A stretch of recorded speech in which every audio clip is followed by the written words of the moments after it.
Xenochromatic Bubble Beast ability. A pulsing sonar wave that has detection-based capabilities. Putting it down will allow you to aim while continuously releasing sound waves. Those are the transoceanic, source water, and xenochromatic creatures. Sometimes these strange clusters of transoceanic source water will appear beside you, allowing you to unleash power using your will and deliver attacks. When attacking special xenochromatic Fontaine aberrants, their powers can be absorbed for a certain period.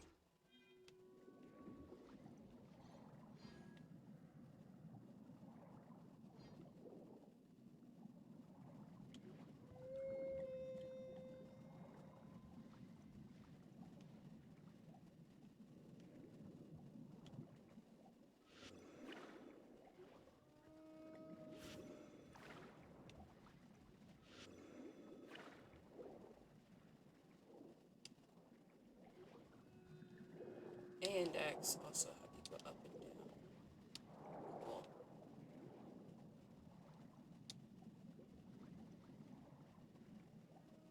Barrel crunch. Why not? I get the feeling Renee's gonna want that.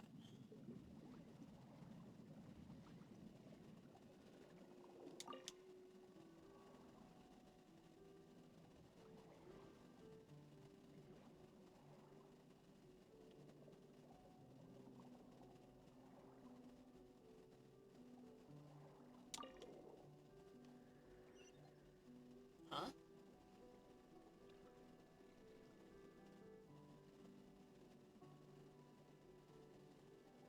There's a tiny little oceanid. Oh. Why do I not have dialogue? Ah, you there. You look most reliable. Good night. Please help us. You certainly do look reliable enough. What happened? The evil minions of the fell dragon Narcissus have surrounded Petit Cho. Or Petit Cho. Petai? Darn the French, and they're not pronouncing last letters. We must help her. Petit Cho? Narcissus. Yeah, forget the names. Just lead the way. Thank you. My name is Anne, a member of the Narcissus and Croy's adventure team. Please come with me. Ooh. What is Narcissus and Croy's adventure team anyway? Well, after the kingdom was conquered by Narcissus the Fell Dragon, we band together to rescue Princess Lyris and reclaim the realm. That's the basic answer, anyway. It doesn't really sound basic at all, but we'll talk about it later. That's right. Come with me. This way.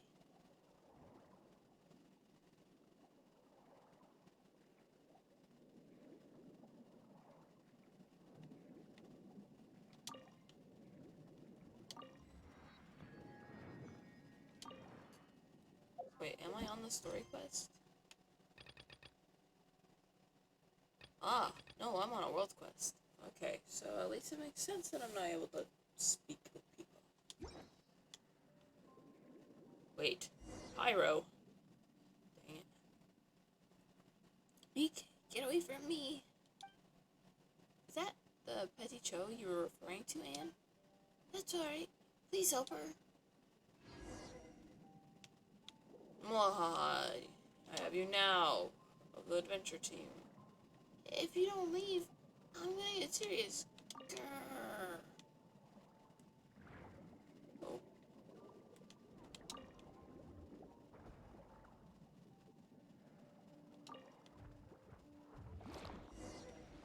Petit Cho, here we come. The wind rises. What's the despicable adventure?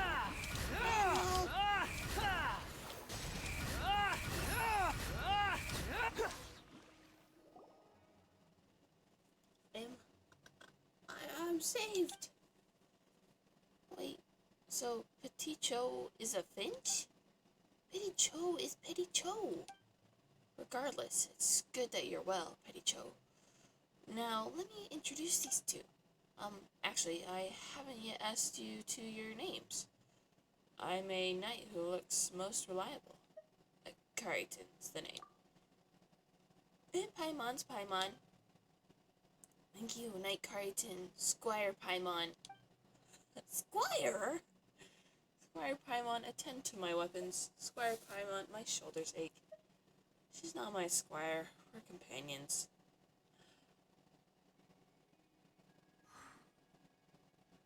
But it does sound cool. It's another little title for her. But she's not my squire. And don't you get that twisted. Although I have indeed considered getting a squire in the past. Do you really want one? Seems like this journey has been pretty tough for you, huh? I see. My apologies, Paimon. I am Petty Cho, a member of the adventure team. I really don't want to say Narcissus and Croy's adventure team all the time. If not for your help, I might have... Well, Narcissus has girded his subordinates with the aegis of 4 orthons, so our powers are unable to overcome them. That's how it is. But with you and your companion on our side, good night, we shall have nothing to fear. The princess will be pleased. One moment. Who's this princess again? Also, is this adventure team of yours? And what's going on with this Narcissus? Well, this is how things went. A long, long time ago, this was a kingdom of unparalleled gladness. The children and Princess Lyris lived happily together here. But later, the kingdom fell to the predations of Narcissus, a fell dragon, who had designs on the princess and her treasures. Princess Lyris hid herself away in a high tower and entered a deep slumber. That is why we now name the kingdom Anapausis. Narcissus filled Anapausis with bitter waves. That which we just defeated was an evil being born from those waters, an entity that opposes the Reconquista. Reconquista?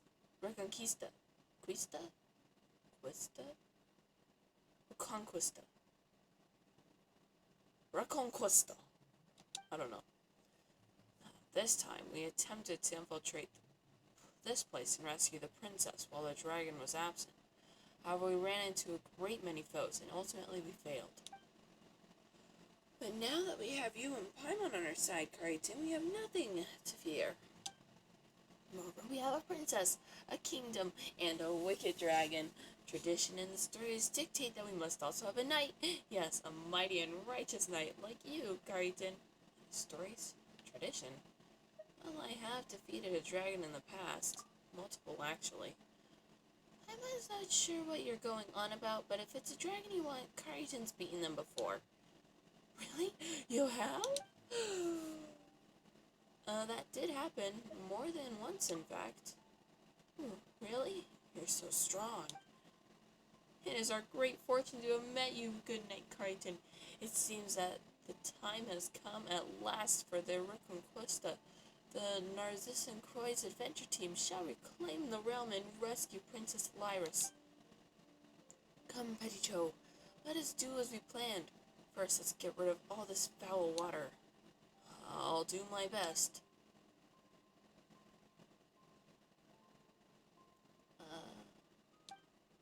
Alrighty.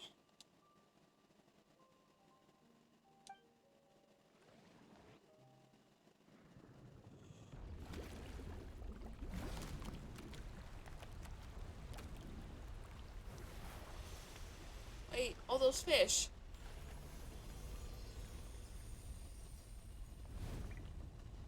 Also, I would have liked to explore in the water more. Dang it. All this water, is this some kind of ocean in magic? Whew, the defensive power has weakened. There was also be less obstacles for us to fight from here on out. Oh, this is so tiring. And, Carrington, let's go help my brother Al. Your brother? Is he another character? Well, Petty Cho and I can't be the only members of the team. We don't quite think that highly of ourselves. We certainly aren't as strong as you or Paimon. Al covered our escape when we retreated. Now that Narcissus' power is waning, let's go help him. Well, then let's go.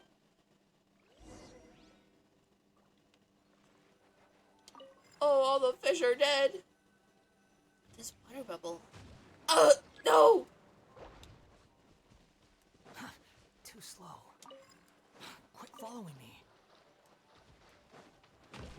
Ah!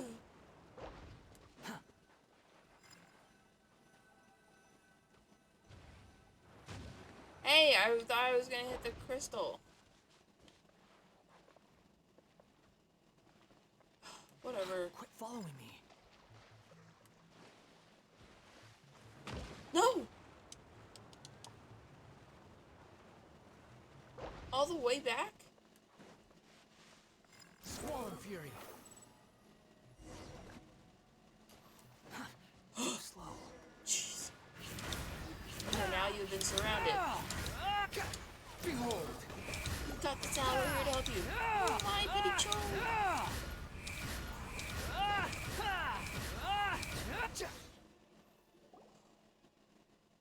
Ow, you're safe. I was so worried. Ah, my dear Petty Cho. And you too, Anne. We meet at last. We meet again at last. In those darkest of days I thought of you and drew strength to fight on from those thoughts.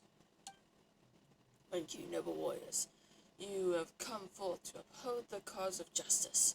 Why, had I arms as slender as yours, I would tip my hat to honor you. There's no need to be so prim and proper. Anne introduces you and Paimon to Al and explains what happened previously. Hey, there's a continue button. That made me happy. But Paita Finch's older brother at Duck. Why, a duck, you ask? Are such definitions important?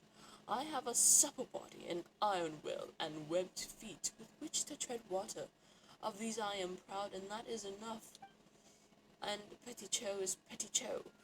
The sphere is the shape closest to perfection, and the most complicated of all shapes. I am most proud of my sister. Seriously? Brother, what are you talking about? Actually, Carrington, what is Al talking about? It means that we shouldn't dwell too much on these details. I don't know, but it's probably not important. Don't dwell on the details.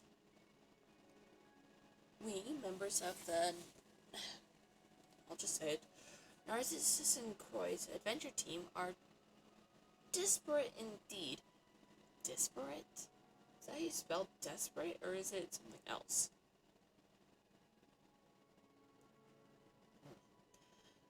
But we have one goal. We shall save Princess Lyris, and we shall defeat the fell dragon Narcissus. Well said. The person I am now knows only that the one who stands before me is a noble and valiant knight, who possesses the iron will needed to defeat Narcissus. That is enough for me. Usually, the mightier the will, the larger the form needed to be its vessel, as it is in the case of Narcissus. This knight's stature is much like mine, and yet... seriously, the first and last thing Paimon understood here was Narcissus. We are always going on about Narcissus this and Narcissus that, but what is it really? Look up above. Princess Lyris' tower. That is Narcissus. That wasn't there before the water rose. Isn't that just an oceanid? Good golly gosh, the fell dragon Narcissus. Wait a minute. That's an ocean, no matter how you look at it. Not a dragon.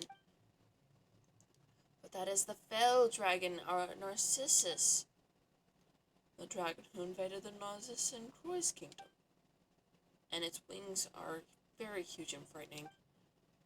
But it's an oceanid, isn't it? Well, Carrington and Paimon, you have seen much. Well, then should a dragon look like? Well, if you're talking about the dragons we fought before, they'd be like Mondstadt's Dvalin, like Liyue's Azdaha, like Sumeru's Apep. Well, personally, I'd like to see more Dvalins. Like Mondstadt's Dvalin. What? Dvalin's a whole different story from Ocean. Dvalin's super blue, his wings are huge, and he can fly. What? That's exactly like the Fell Dragon. No, we've definitely met other dragons before. Liyue's Azdaha? Who became the embodiment of primal energies and Liyue's enemy? I see. So it was a being of as evil as Narcissus, then? No, not at all. And how are they different? Narcissus represents primordial regression and aggression, aggregation, and is our foe. Well, but Asaha's from Liyue. That's a huge difference, right? No, we've definitely met other dragons before. Like Sumeru's Apep? A being whose true form cannot be grasped by humanity, and who can summon all manner of servants. That does sound quite like Narcissus, inscrutable and a master of many servants. That must have been a grueling battle. Very impressive. I'm starting to get confused about what counts as a dragon. I'm confused as well. I never understood that in the first place. Categories are just a social construct. There is no objective meaning. Oh, that is so true. Well, that can't be right. How could we be able to communicate and understand this world otherwise? I agree with the knight here. All categories should not define our essence. Bro, what is with this right now? This is... I'll just say the subtle hints and everything are making me a little happy. Because it's so true. That needs to be heard. Our purpose defines our essence. At this time, we are the heroes challenging the wicked dragon. And he is the wicked dragon. This is sufficient. This must be what Al means when he says a rose by any other name would smell just as sweet. Boom. That is precisely the case, dear Pichot. Were you not called Petit Cho, you would still be my dearest younger sister. So as long as that's the tower your princess sleeps in, the one lurking atop the tower is the fell dragon Narcissus. Is that right? No, I fear as we stated previously, he is not here now, which is why we were able to win our way here so easily. That up there is the dragon's hatred made manifest. That's so complicated. Can't it just be an ordinary statue? Like, Narcissus commanding his underlings to make an image of him on the highest tower so as to show off his greatness and force all the people of the land to look upon him or something. Well, you actually make a reasonable point, Paimon. But if that was the case, then we would still have been able to see it before Peticho made the foul water disappear, right? But instead, Narcissus's evil has melded with the waters, which is why his wicked intent crystallized into that image once the waters were drained. Is that seriously how it happened? The dragon is truly terrifying. My talons hurt just looking at him. Well, we have our knight, Carrington, so we should be fine even if he is present, yes? It'd be best if he wasn't home all the same. It's just a little dragon.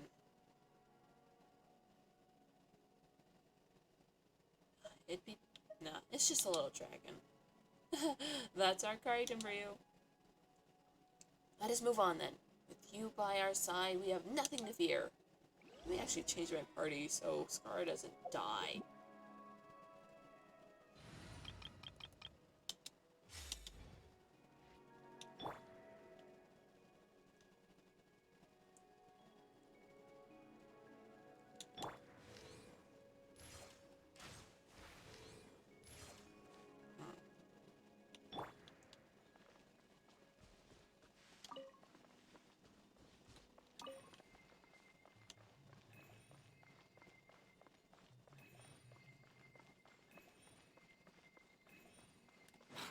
following me. Have you heard the ballad of the treasure chest?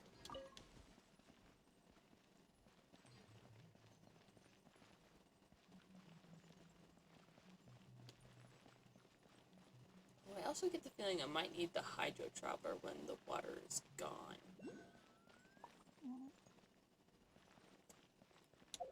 Oh, hey, it's a frog! Narcissus's evil bubble formations. A defensive device that can lock on and fire mist bubbles at those brave enough to enter its targeting range. Use condensed water planks or the terrain to approach and extract the hydrogranum that allows it to operate. Oh! Wait, so you're saying I just have to fly to it? Wow. Okay. These things are so huge. They're so cool, but my gosh, they're massive. Lele? No, oops.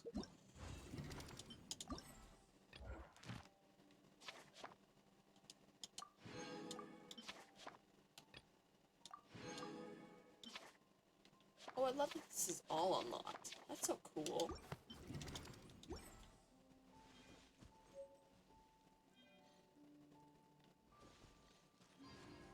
I really hope I'm not in range right here. The wind rises.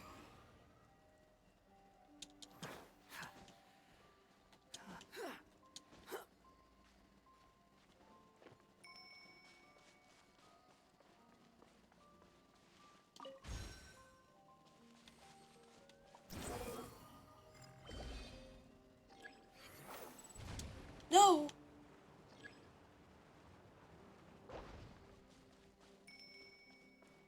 Behold! No! Ah!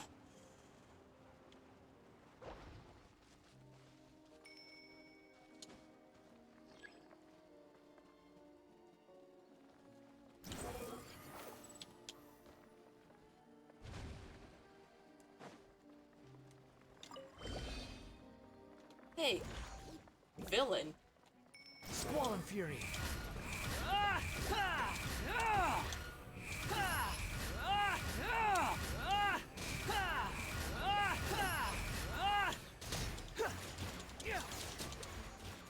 Defeat means no great victory. I am but the weakest among them. Proceed along the fair way if you dare. Hold the line! Words.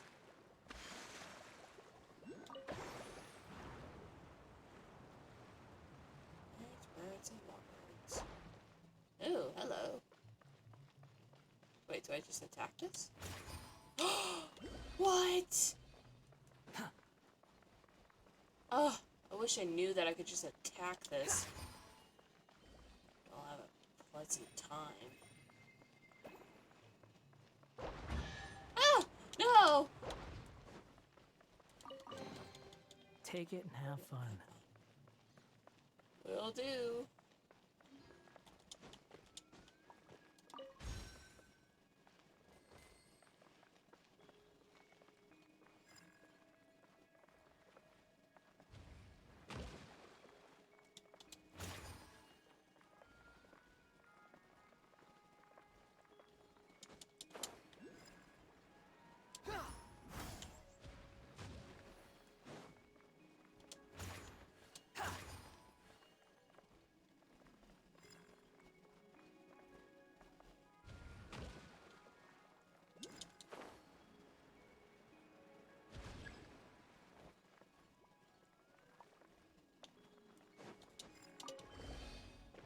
Panic, be small for I just got lucky, that's all.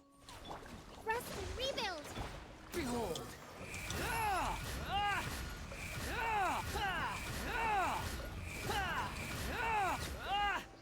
Please show this lowly minion some mercy. Over there.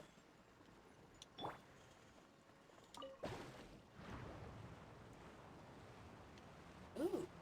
Hello, Hydrogranum. I'm ignoring, like, all the Hydrogranum. Hooray.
To arms! To arms! Don't let them get any further. Hold the line. Brace yourself. Wind strike. Squall and fury.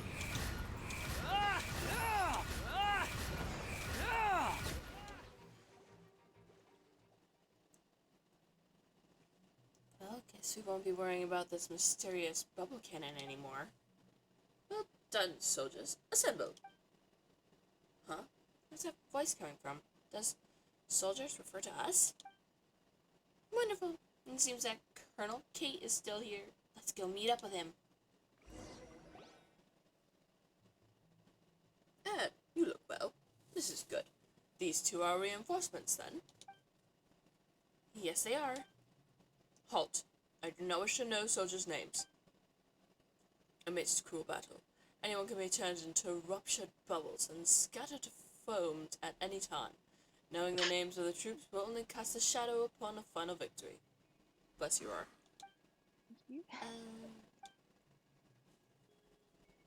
I just need to know one thing.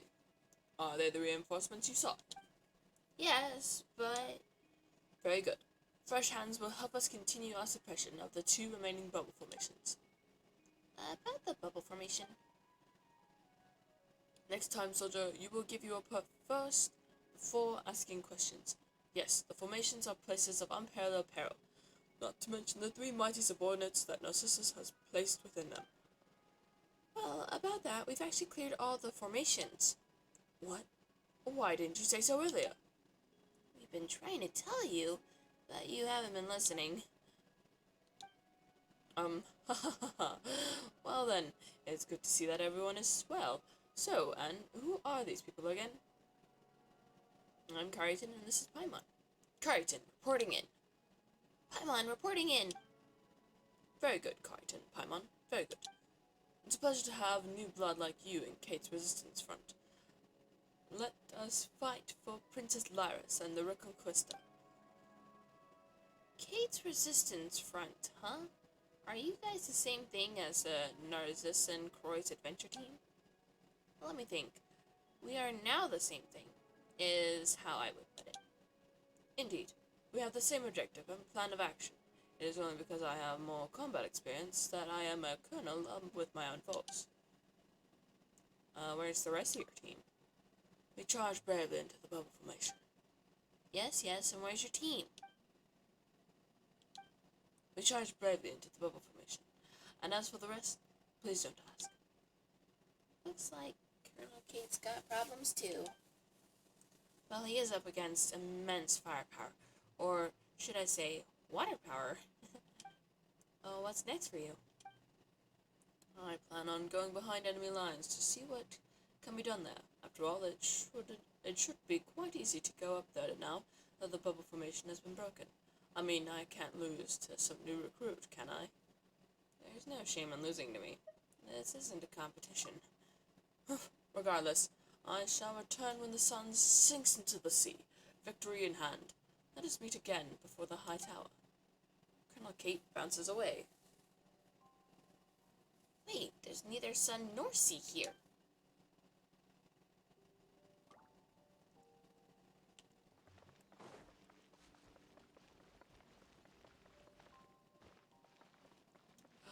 Music, pick up.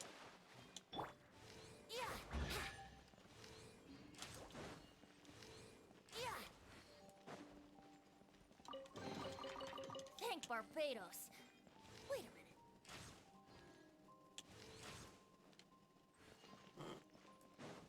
Oh, it might be a bit trickier.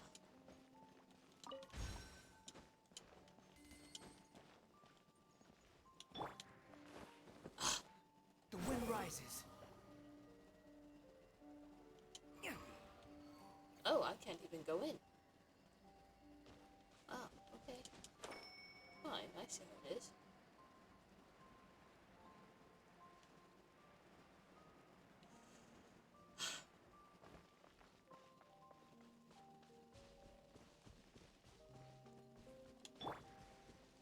Oh, wow, you're just sleeping away.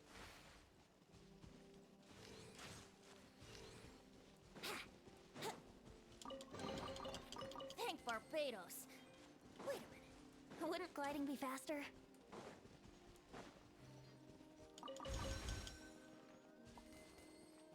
Treasure trove. Sorta.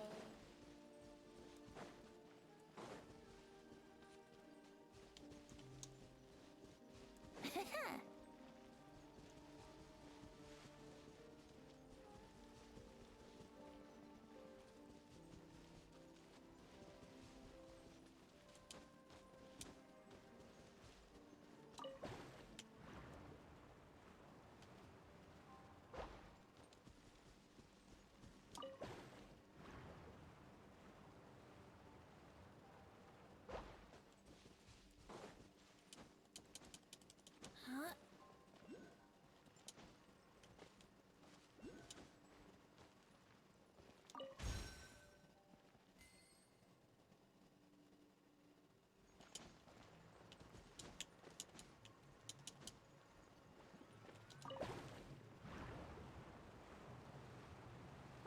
Ooh, archery.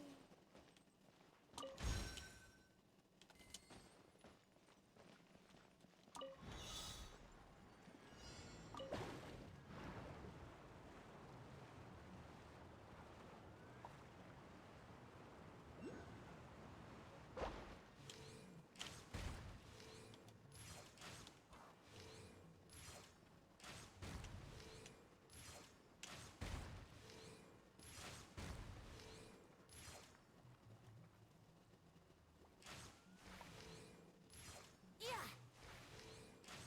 Yeah. Yeah. Yeah. Haha. Sorry, it's in that giant monster.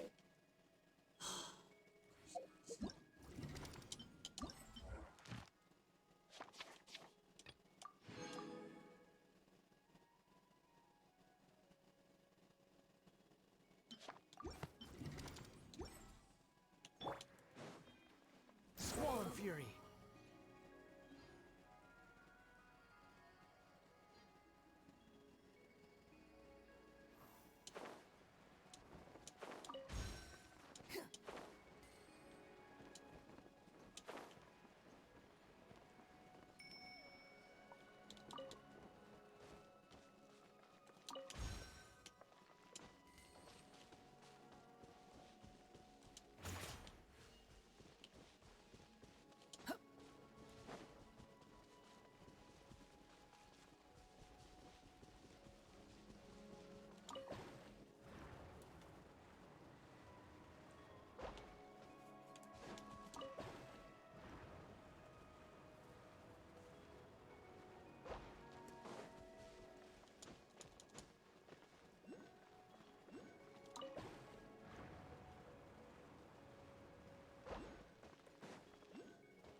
Jack. I read that as jerk.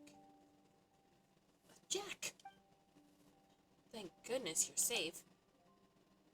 Ah, as I thought. You were the one to empty the water out. Excellent, excellent. If I had hands like yours, yellow and white ones, I would be applauding already. A dear friend, please show some respect. Patty Cho is doing her best. Oh, you're right, I suppose. She has done nothing wrong, ultimately. Oh, forget it. The yellow and white ones here. Who are they? Yellow and white. You mean us? And who else would I mean? Does Petty Cho look yellower to you, or does Anne? Hey, you blue frog! Alright, Paimon, please, don't be angry. Jack, this is Knight Carrington and Paimon. A knight, you say? Then I suppose this Paimon is a squire? No! Come on, why does everyone call Paimon that? Paimon is no squire. Paimon is a bard whose task is to record my adventures. Paimon's my companion. I see. And you are not some minor feudal warrior. Not in the usual sense, anyway. Are you, then? Some honorary knight? One with a title that comes with little benefit? Well, Crichton is an honorary knight, but he got it in Mondstadt for heroically doing battle with Storm Terror. Ah, and you are a dutiful, capable warrior. Very good. In that case, welcome to Orchestra Jack.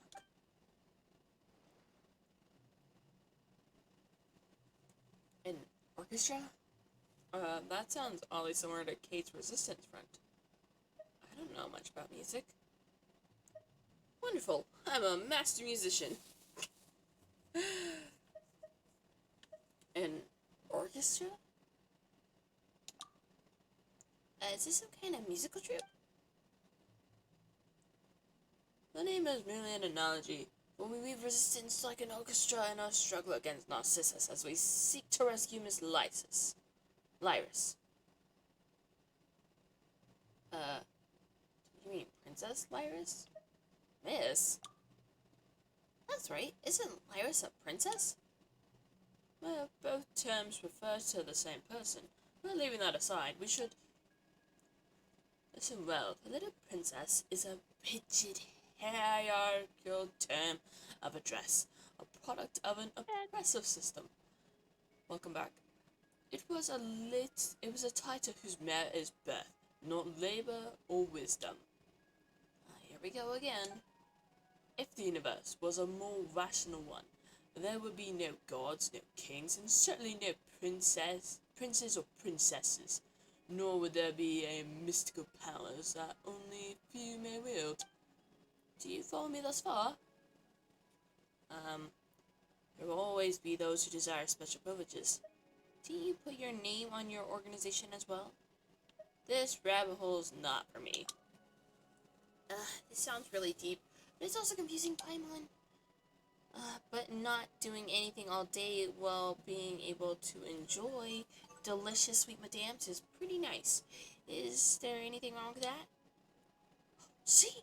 If there are some who will reap the benefits despite doing no labor, then there must be some who shall have to do more to compensate. Like me. Everyone lacks the strength for labor. Thus, such compensation is my obligation. It doesn't matter to me. Paimon's happiness is mine as well. Paimon hopes you can be happy too. Wait a minute. In that case, wouldn't Carrington be happy if he makes Paimon happy? That means making Paimon happy more is good for you too. That's how this works, right? This has been a very interesting conversation, but please allow me to interject. Dear Jack, good night. May we now begin discussing our next course of action in our rescue of Princess Lyris? Silencing voices you do not want to hear, I see. Oh, Carton, come see the repression inherent in the system. Help, help, Al's repressing me. Jack, you... Al isn't doing that. He's a good person. He wouldn't bully you. Dear sister, please, do not lose your temper over this. If you have more to say, Jack, why don't we find a corner and settle this like gentlemen, Can I trouble you all to stop for a second? I've heard enough. See you around. Stop squabbling. We all have the same goal. Please, everyone, aren't we comrades? We've all gathered to rescue Miss Lyris, after all. We count as such, I suppose. We shall cooperate, even though my final goal is to create a more beautiful world for Miss Lyris. Let us shake hands then, comrades. You have wings, I have web feet. If you think these apt replacements for hands, then we shall do so, comrade.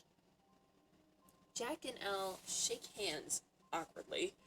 If nothing else, they extend their wing and web foot and tap them together. Please get along with him, Al. Of course, dear sister. Do not worry. We are united in one cause. Alright. And now that the problem is solved... Problem? This is but a manifestation of a deeper issue. Jack, please.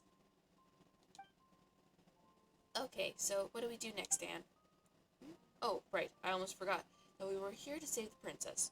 Why, I was starting to think that I'd brought such capable help along just to let them listen to two boys squabble. As for the situation, ask Al and Jack to explain. I need a moment to cool off. Aunt's having a tough time too, huh?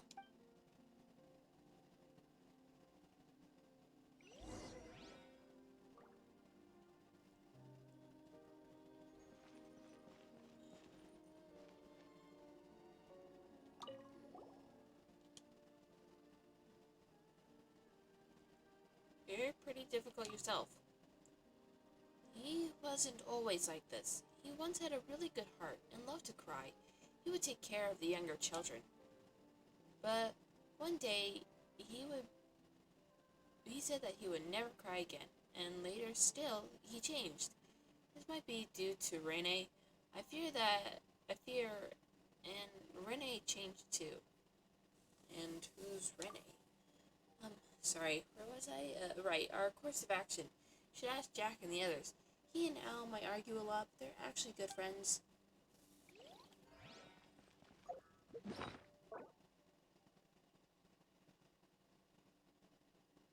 Huh.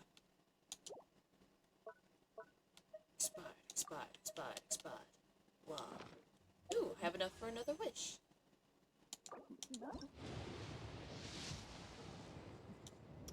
And it's a 4-star.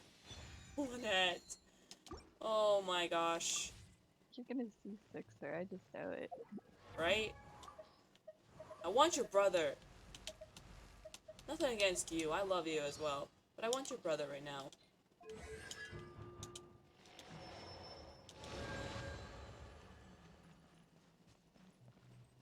Oh, right. Oh.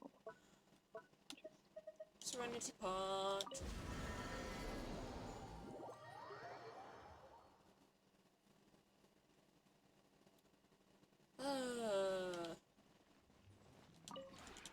This realm is...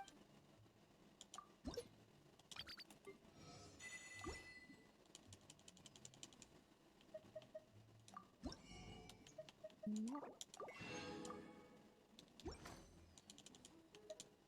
If you ever have... See you around, Tubby.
she's at least 40 out of 50 now for Dea. Hooray.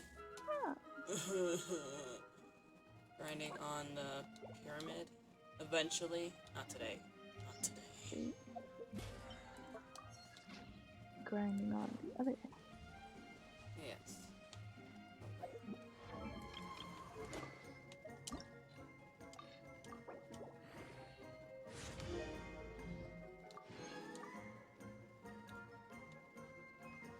7 minus 15 is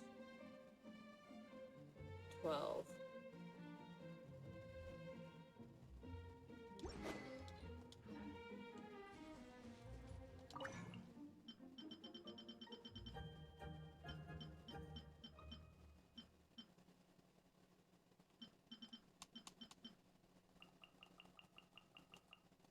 So we'll make 13.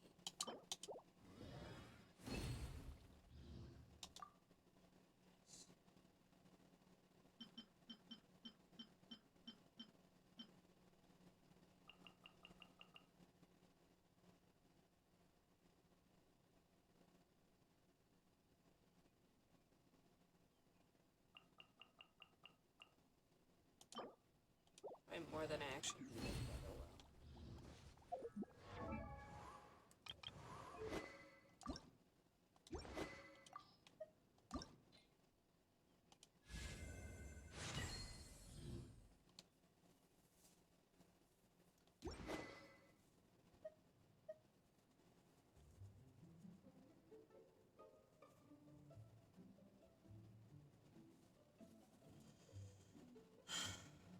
Probably enough leveling for this weapon, though. I'm not gonna level it all the way to 90.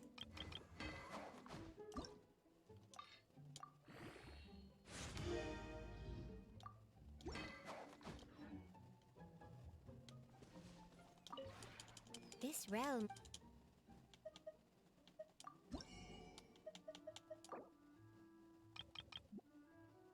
Oh wow.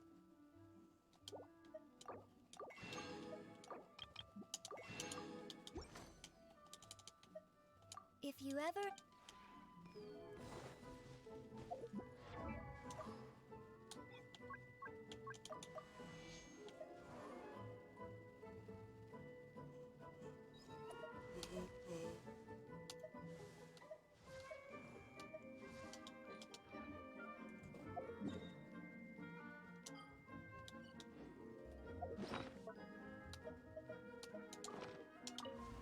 The serenity pot.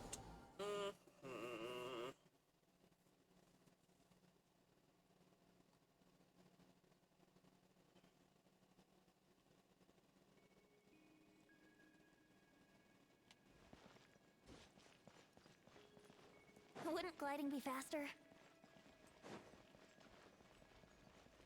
Fine. Jack, you... Come on, don't. Knock it off, we're gonna start this all over again. Is there anything I need to do? Allow me to speak first then.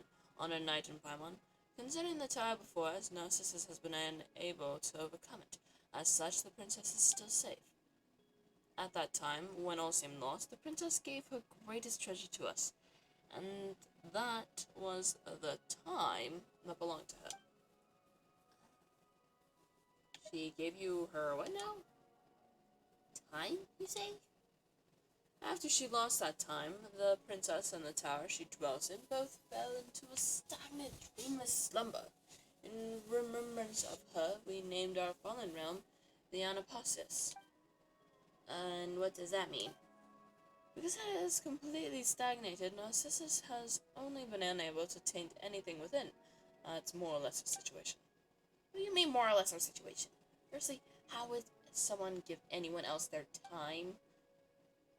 It's true, Princess Lyris did share her time with us. Narcissus would constantly plot to invade, but with the time she gave us, we became far stronger. For example, my brother, Al, can usually only defeat one foe at once, but with more time, he can vanquish 4 or even 5 at one go. A most vivid example. Thank you for your explanation, Deputy Cho. Well, I hope you understand now, Karitin Paimon. Not at all, in fact. Yes, I understand. What? Did you even understand? There's too much oddity to play here. Let's just leave this aside for now. Ah, alright then. Paimon totally gets it too. Narcissus has spent a long years since searching for the princess's treasure. Only its power can cause time in the tower to flow again, and only then will its locked gates open. Thus, he summoned waters brimming with wicked intent to drown the kingdom, and created underlings unnumbered, and many magical devices besides. All this was done to hunt us, Narcissus and Croy's adventure team, and bust down and seize the treasure that should have been in our hands. Cease. Wait, should have? Before we had another older brother, Nay, in those terrifying days he took the treasure and fled alongside us, but he dissolved into the waters while covering us. I miss him so much. We're very good friends. I hate the dragon, even though I know that these feelings are not good, but I miss Nay. He was like my real brother, just like Al. We're sorry for your loss. But if that's the case, how are we supposed to save Princess Lyris? The treasure has sealed the tower, and it can only be opened again with said treasure. Well, when they, how do I put this? While they were consolidating our rear lines, we of Orchestra Jack obtained some key intelligence that has allowed us to ascertain the treasure's location. Really? You have? Of course. It is right over there. Huh? In the sky? As in the water in the sky? Before Nay dissolved, he used the last of his strength to purify a patch of water in the firmament.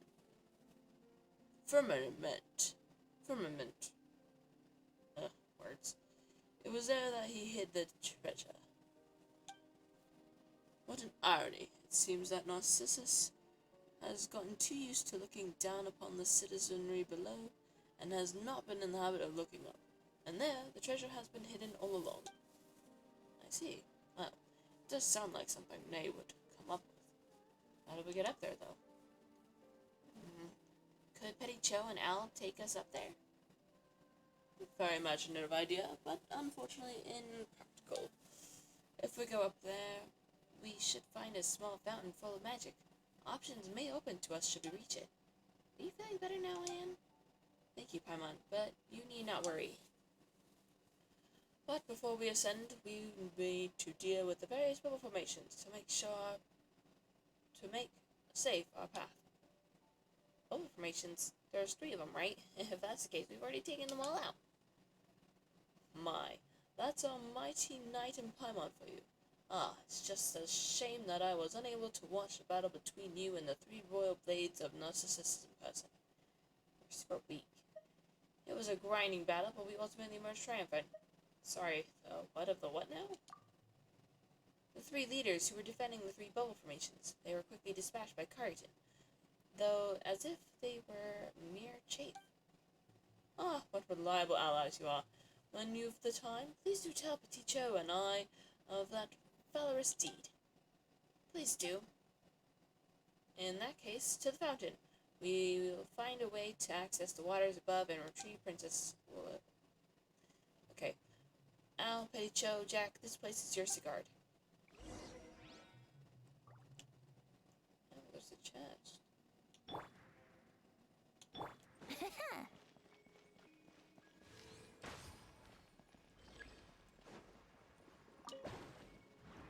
Condensed water planks continue forward. Wow, now you're telling me. Yeah.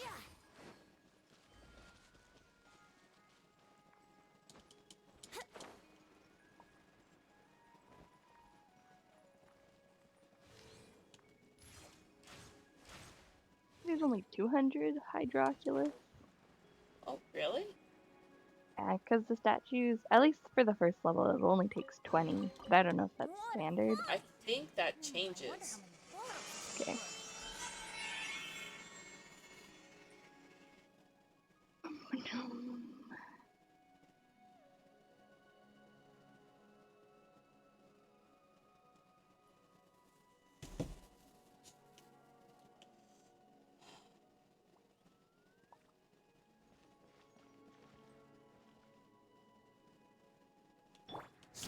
Fury.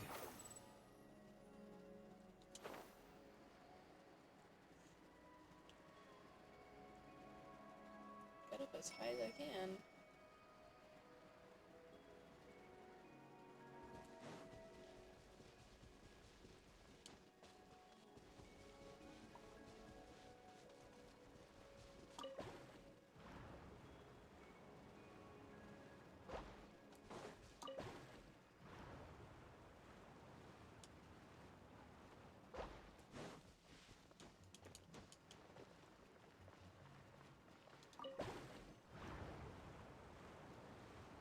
Ooh, there's a Hydroculus. The wind rises.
Ah.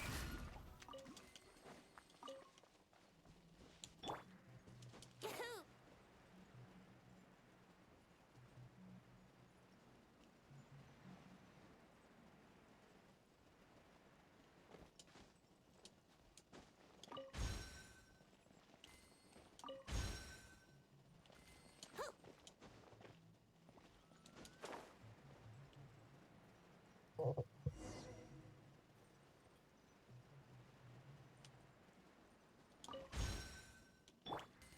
Behold!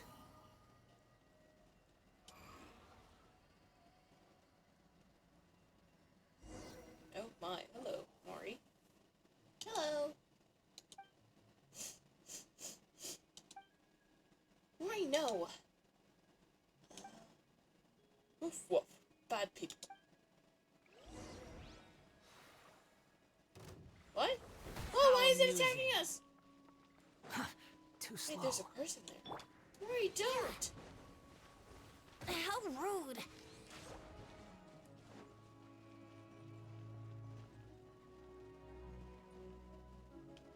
Use force?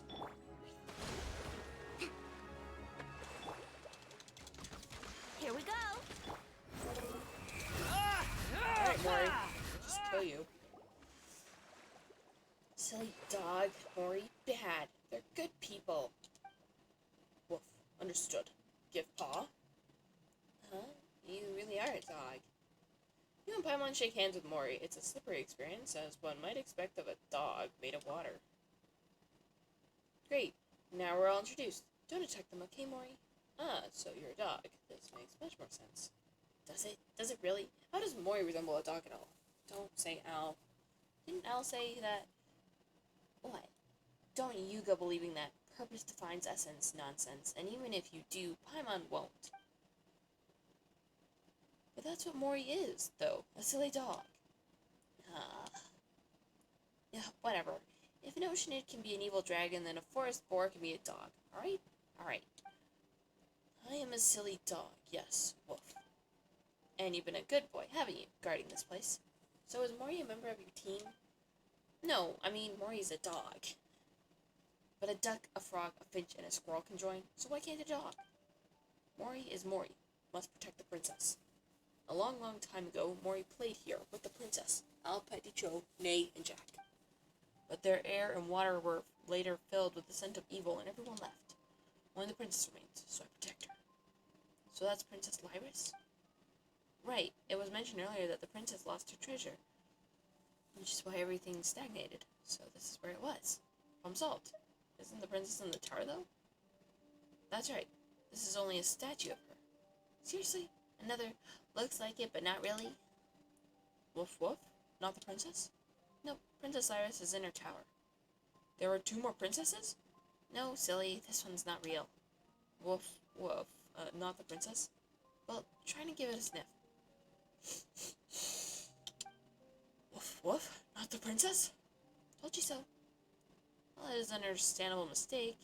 In this Henapausis, a boar is a dog, and an oceanid is an evil dragon, and the evil dragon turned out to be a statue.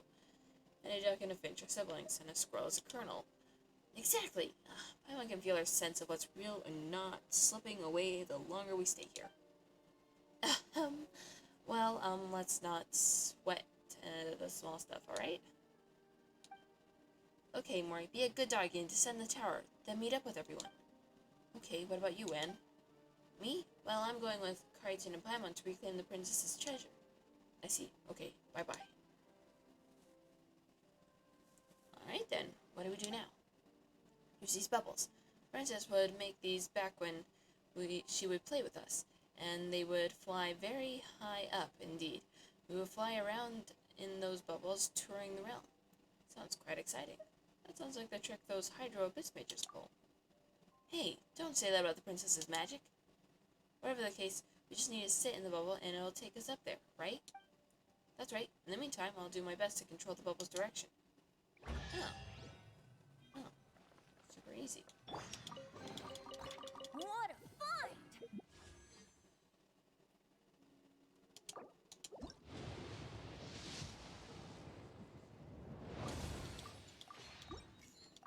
I wonder how many bottles this will be worth. Yeah. Ooh, we're flying? This kingdom sure looks deserted from up here. Of course, it's been ruled by Narcissus for many years, and he's just the worst. His underlings steal snacks from children, burst balloons, and scream and shout all the time. Well, they do sound bad, but not only Paimon was expecting. You mean that bad people aren't just like that, right? Well, if they were, this world would be a better place.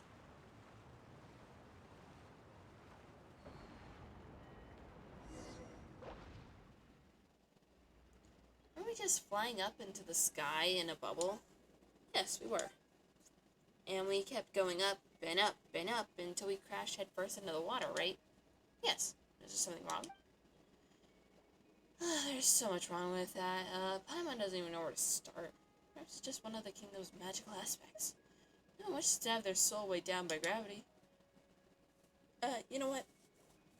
Paimon's just not gonna ask. The princess's treasure should be around here somewhere, right? Yes. It is there, protected by a 3-layered seal. Where? Oh, you mean that? While the outer bubble is pretty big, the treasure seems to be inside a really small chest. And it looks like there are some threads of flowing water connected to the big bubble. It seems as if bubble formation here will not attack us. In that case, let's use it to break the seals. We just need to guide the projectiles to the bubble rings connected to the flowing water. That should transfer the force of the projectile through the water to weaken the seal. Yeah, those bubbles are pretty scary. 1, 2, 3. Looks like there are 3 strands of water. Once we deal with them, the treasure should be ours. That's right. It's in your hands, Knight Kariton and Paimon. A bubble formation that uses that for some strange reason doesn't attack you, but helps you unseal treasures. Control the currents and barriers to guide the mist bubbles to the ring device at the end. This mist bubble is way slower now when we attacked. Something blocking the mist bubble. That's no good.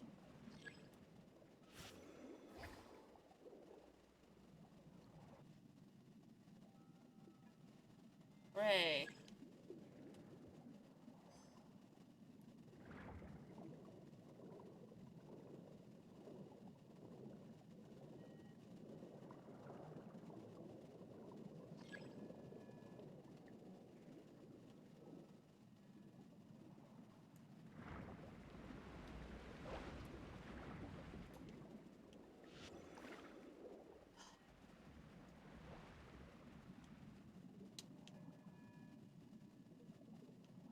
Hey, below sure is below.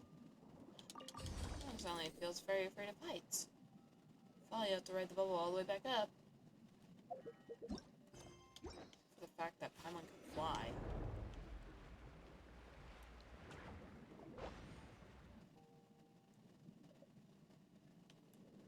And one left. Still, why do we have to do everything 3 times? Because the rule of 3, it's the ancient principle, so it must be. To find the final ring. Also, those are so cute looking. Oh, but they are scary all the same.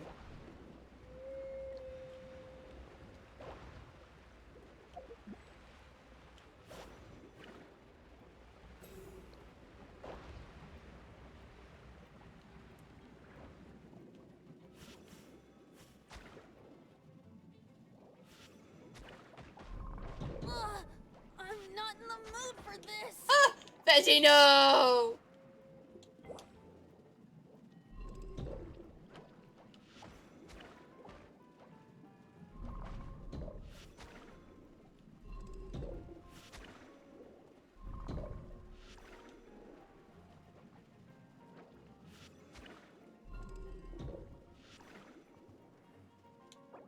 Betty, go back.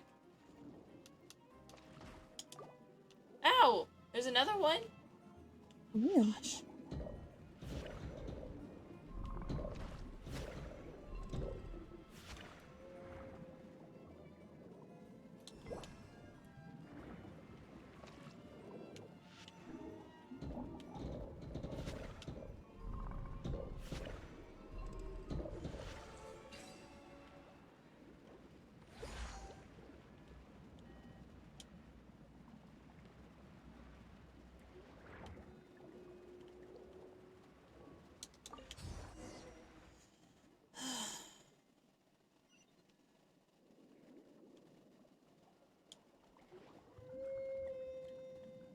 Oh, something healed me. What was it? I don't know. I know the Hydro Traveler's skill. One of their things, like they lose HP, but if they do something, they heal themselves. Huh. Yeah, but I don't have the Hydro Traveler. I have no idea. But I found it, the most precious treasure. It looks like a pocket watch. Seems like it's not moving anymore. Well, it has been underwater all this time, so it should have broken down long ago, right? This is full of Princess Lyris's precious time. Let's go back to the tower and meet up with our friends. Okay.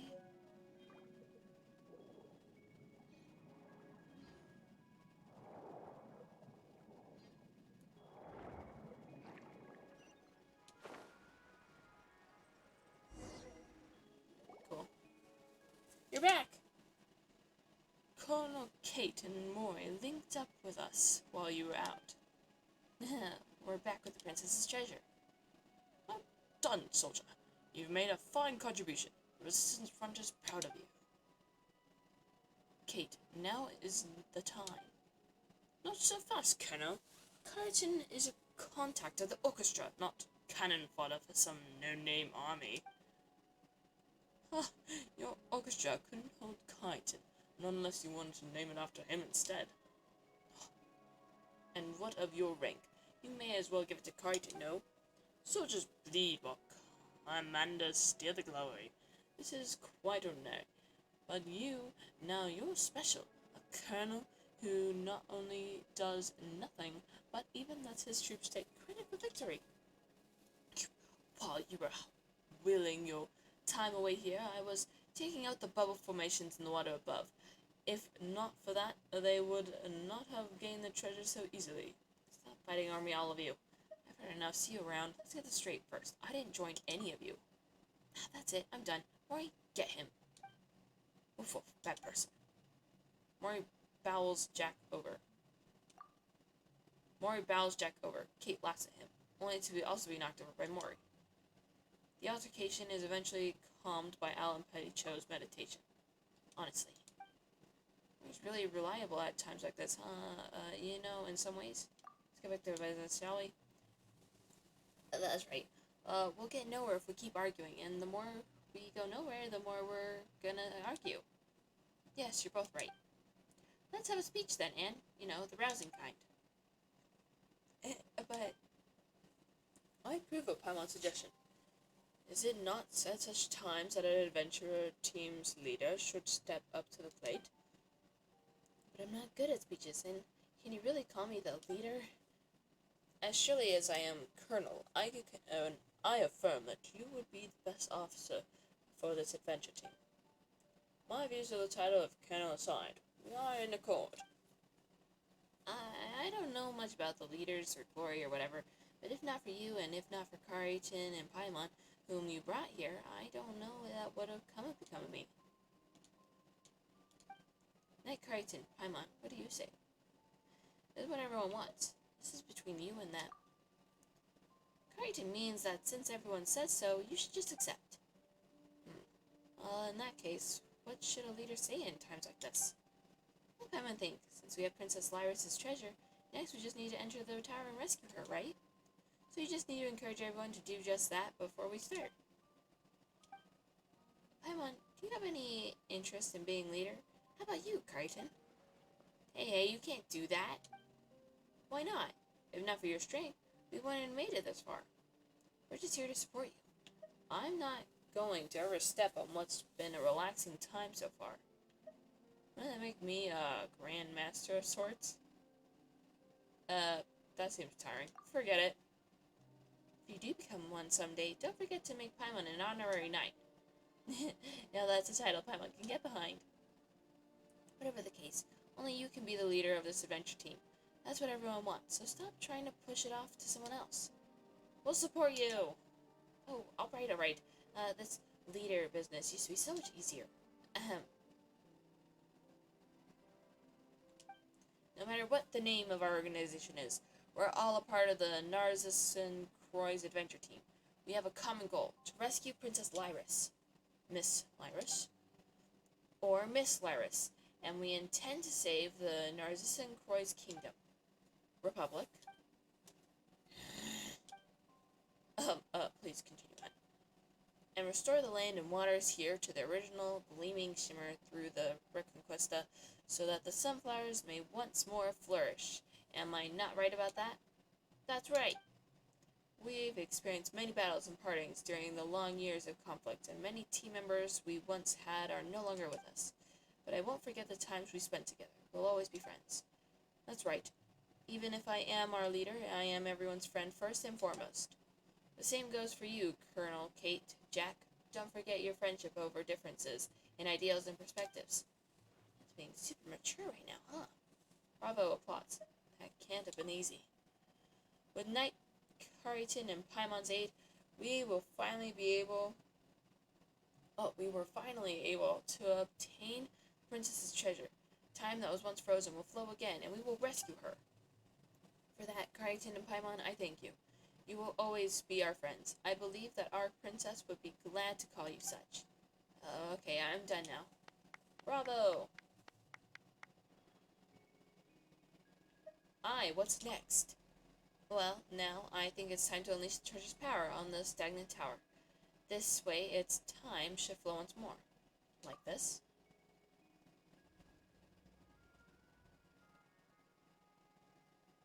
Whoa. My thanks, Carton. Now, Unfortunately, I fear that none of us know what will happen next. But since the princess's tower has been unsealed, we should move as soon as we can, right? Right you are, Petit Cho. Let's go. I just hope I don't have to fight underwater. Kokomi will just have to be my tank.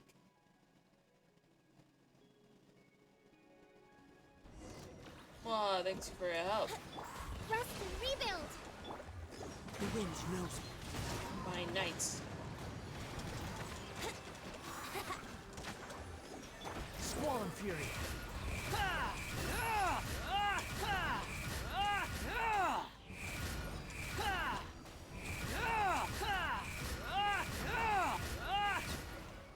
You have the upper hand with me. Brace yourself. Hold the line. One with nature. Here we go. The wind rises.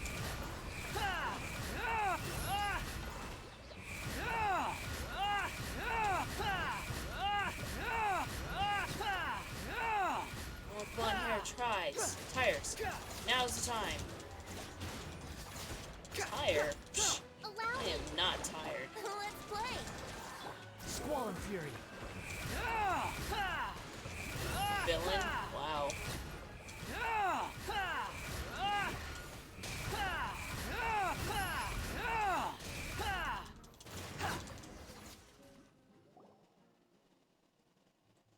Why do Narcissus' little minions all need so many titles?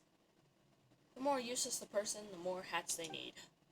Actually, there are mighty warriors who have caused us much harm during previous engagements. If the battle seemed easy, it was due to our great might. Sorry, Knight Carrington, but our attacks can do nothing against these henchmen, so it is all up to you. Easy peasy. Bit of a close shave, I'd say. You know, where is Princess Iris? Doesn't look like there's any path ahead. To be honest, I didn't think this far either. Let's keep going up, shall we? How do we do that? You can fly up there, Paimon. Well, even if Paimon could do that, what would you do if she encountered Narcissus' minions? And even if all the kingdom's treasures were up there, it would only feel like we found them if you were there too. Go up, you say? Ah, I understand. We do one and all have a certain amount of power. It is all magic given to us by the princess, yes? But we can do some things with it. But if we do, we're all born from the same source. I don't see why you would be unable to understand and accept this. Has this not happened before? I know all this in theory. I just hate these things. I don't know why, but I just do. Don't make such a face, Anne. We were born from the same waters, and we're only this way because we bound ourselves into different shapes using these thin films to keep the princess company. Coming together once again for her sake is not strange at all. Wait, what are you talking about? As long as we forsake our forms and join together, we can produce greater magic. This way we can send you to the tower as Apex. Wait, but if you do that... You need not worry, friend. We came from the same body of water, so giving up our forms is not the same as what you would call death.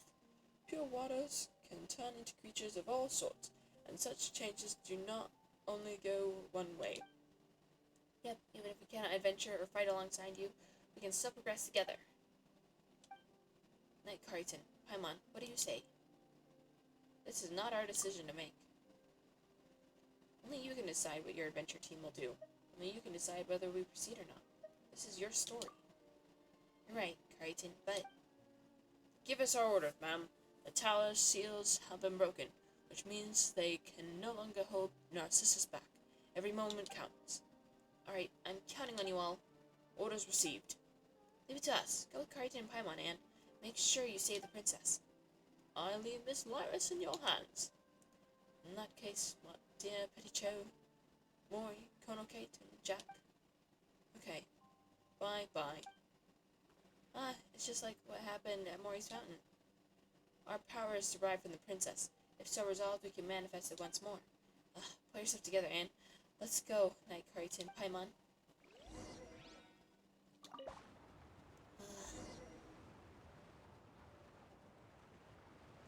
Water is formless. What comes from the water will surely return to it.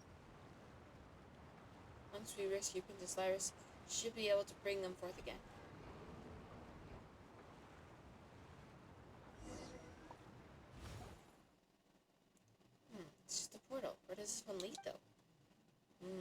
not sure either. To be honest, I have never considered what would happen after we entered the tower. Huh. Oh, well, in that case, let's proceed with caution. More proceeding or more caution. Let's see what's on the other side. Yes, we should be careful. We're the only ones the princess can rely on. Ooh, a precious chest. Have you heard the ballad of the treasure chest? Water vents, bubbler seahorse. Ooh. Oh.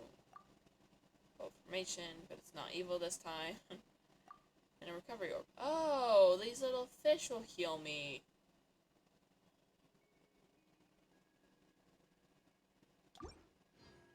Fascinating.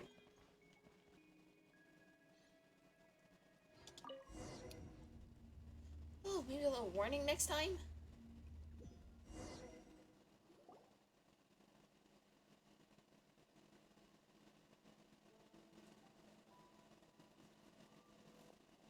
That one's kind of dizzy. There are so many books here.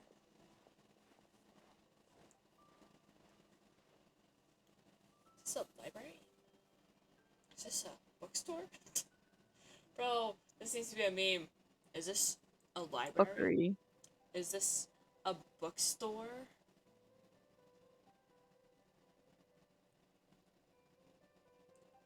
Is this a library?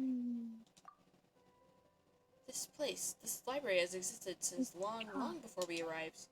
Their contents seem to be ancient dramas. Children love to read books, but there is much they won't understand.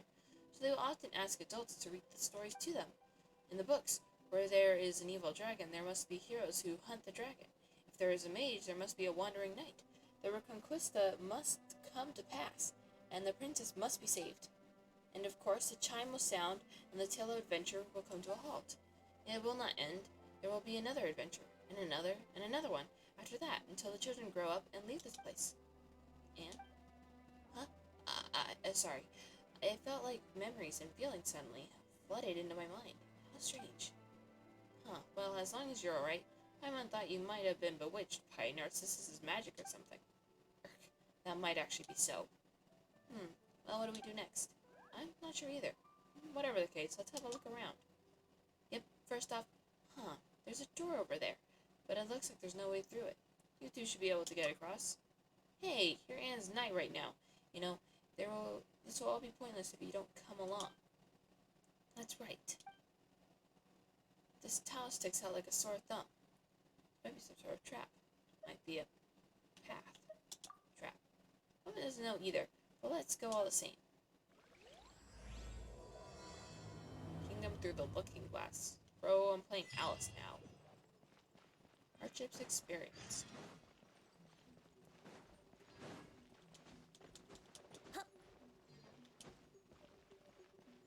So this is probably the door that I came in through.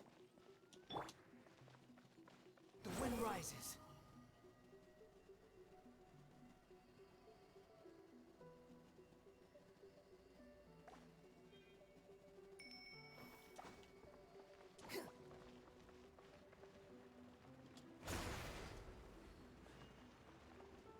Fascinating.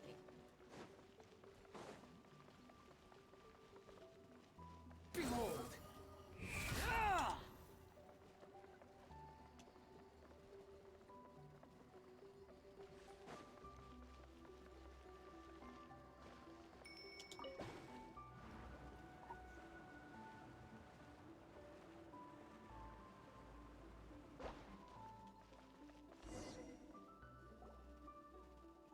That's a fell shield of Narcissus? Seems like some sort of seal. This is the center of the world, the castle where the dragon lurks, the tower that imprisons the princess. Sometimes it is the lost ancient city of Yith. Sometimes Arcadia. At times it is even golden Hyperborea. Here many untrodden realms have been conquered. Here many heroes have defeated evil dragons. This is a place that brims with magic, and I was never really able to understand it.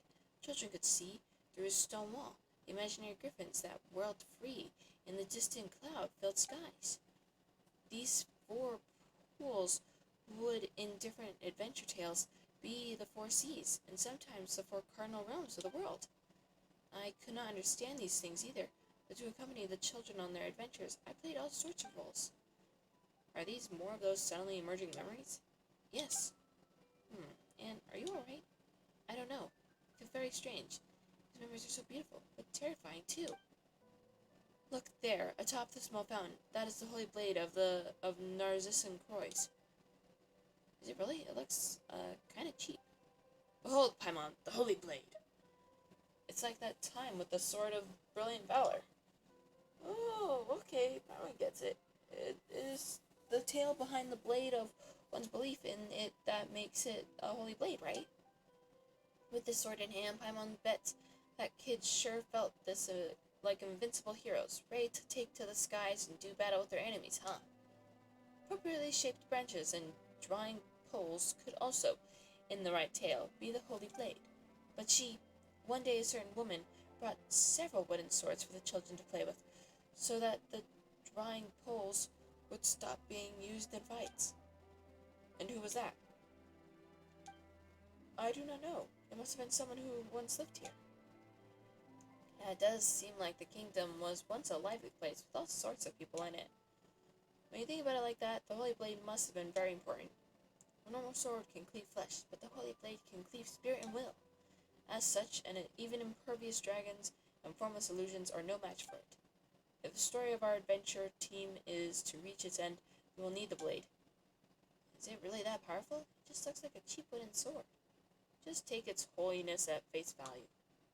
Sure, if you say so, but it doesn't look like we can reach it right now. Let's continue exploring. Maybe we'll find a way to break this magic bubble. Maybe. Let's continue. Princess Lyris is still waiting for us.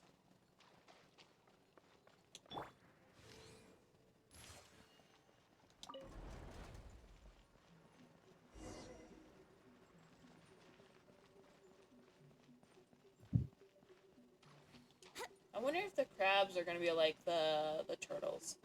Like, I don't know if they will be. But they have an HP bar, but they don't attack, so... Interesting. I mean, the turtles don't have an HP bar. Oh, I forget that. Wait.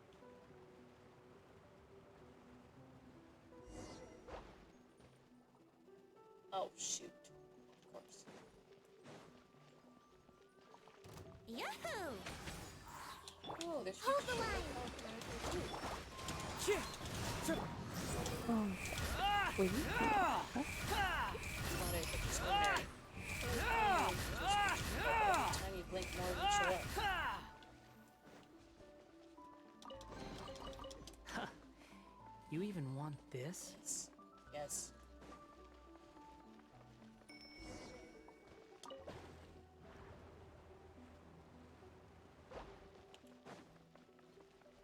Oh, bubble formation. Why would there be a bubble formation here?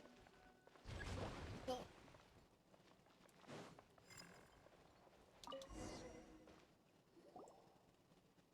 Actually, why is there a bubble formation here too? Is this meant to prevent invaders from kidnapping the princess? Yes, that is the case. Also, we ran into some real enemies earlier. Didn't you say that when Princess Lyris gave you her treasure, the tower stagnated and even Narcissus could not enter? There's a lot of stuff here that doesn't make sense. What's going on? I don't know either. I never thought about what would happen after we entered the tower. Also, this place feels very strange. I don't understand. I should never have been here before, but I find myself feeling many things. I think Anne is the princess. Do you two not feel it? No. Roman doesn't either. Well, do you know what this place is, Anne? This was the assembly hall of the Narcissan Croix Institute. The children would study here normally. I remember now. This was a lovely place. There was no sunlight, but it was always lively here. The children were all of different dimensions. Some of them were as different as the two of you. But here, they would study together, listen to tales of the Hydro Archon, and to tales older still. Dimensions. I mean that some children were very small and some were somewhat larger. Hey now, I might not be small, but she's got a big heart. Anyway, what about the princess? Was she a child too? Would the children hear stories about her? I don't know. Huh? Why does one get the feeling that the story started drifting away from the princess ever since we teleported here? No, this place must have something to do with her. We must be able to find her at the end of this road. She'll be happy to see us. Well, you're the local. I won't trust you.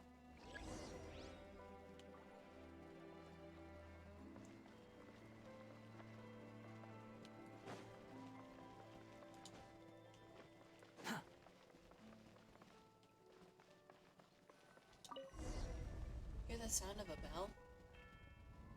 What's the sound of the bell? Oh, does that mean the adventure is coming to a close and Princess Lyris is right up ahead? There don't seem to be paths forward. Anyway, let's check out what's ahead. Unnecessary. What's in the chest, huh? A feather? Why'd someone put feathers in a treasure chest? Are you ready to pull up? My mom's kinda dizzy. There's so many books here. Deja vu, perhaps? You know, I haven't thought that she hadn't fully woken up yet, but haven't these things happened before? There'll be another adventure, and another one after that. So even though the princess is waiting for us at the end of this road, it's just a bunch of connected loops with no real end? On the other hand, we'll be able to leave as long as we find the end of the road. Huh? Do you have an idea, Crichton? Let's go over what we know first, then. Have you noticed anything, Paimon? You're asking Paimon? No, hold on a moment. First, the paths here have been connected such that they form a ring, right? In that case, there'd be no getting out. Except that we were able to get on these paths, so there should be a way to get off of them. There has to be a point from which we can break through. Next, we saw that super powerful sword or something. Yes, the Holy Blade of Narcissus. It should be a key item at some point. And why do you think that? Well, it looks like a wooden sword, but it was inside a protective barrier. Would all that trouble be necessary if it wasn't important? So Paimon thinks we need to get to that sword. Is there any other notable thing? Paimon can't think of anything at the moment. That said, this tile sticks out like a sore thumb, doesn't it? Paimon didn't just make that one up, by the way. When we passed this way before, it did feel weird how this tile is not connected to the others. Now it's a different pattern. It could be a trap. That's what I was thinking about as well. Good work, Paimon. Wait, why are you praising Paimon so seriously all of a sudden? Paimon's not used to this. You really have an impressive mind, Paimon. As for me, my head's a mess. I can't get my thoughts straight. Don't be yourself too much. You're being assaulted by strange memories in this place. Anyway, let's think of how we can get out of this loop based on the stuff we thought of earlier.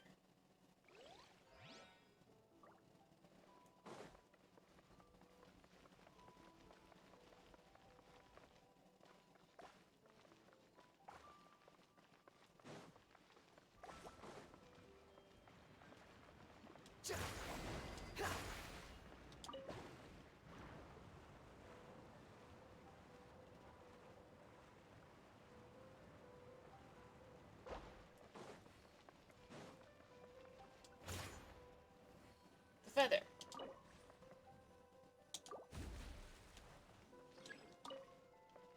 Actually, we've got it.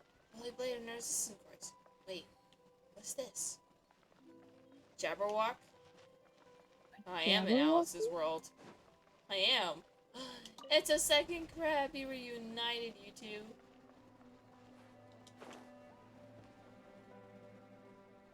Okay, so I wasn't missing anything. Right, it was. Good to know I wasn't.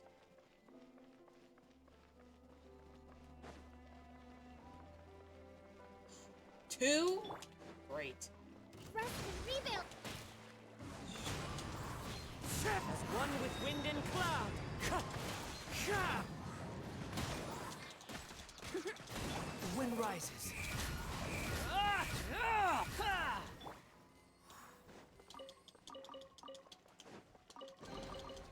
Who says there aren't benefits to a life of wandering? Transient's Pearl.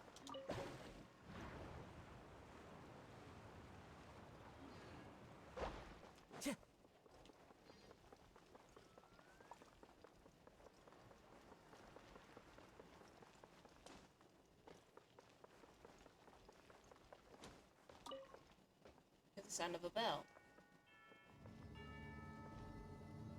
That's the sound of the bell. Well, since I've happened before, no one recalls there was a chest.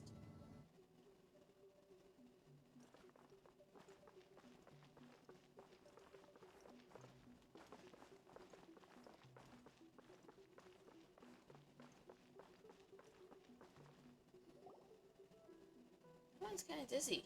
So many books here. Someone wants this tale of adventure to never end. Huh? What are you talking about, Carrington? Huh? You know what? Paimon saw that she hadn't fully woken up yet. Haven't these things happened before? But the future of a story that constantly repeats will never come. We must keep moving forward. Yes, Princess Lyris waits at the end of this path. Ooh, Paimon knows. Last time we were here, you said, on the other hand, we'll be able to leave as long as we find the end of the road, didn't you? Then there must be a way.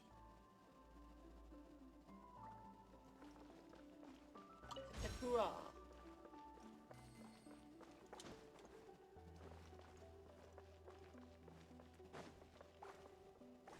Time to go.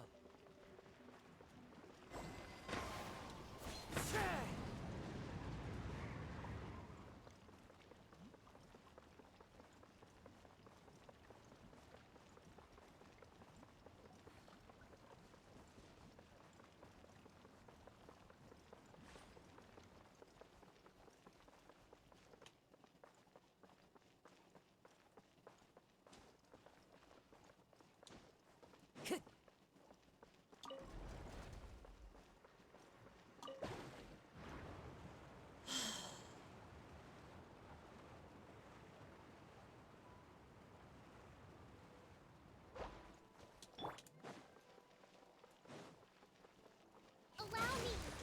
Think you can get away? What a glut.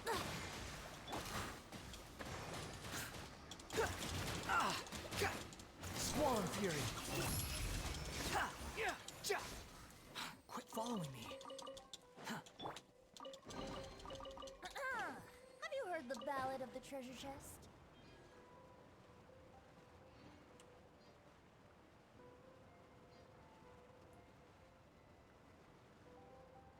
I wonder if I'm gonna have to do this 4 times.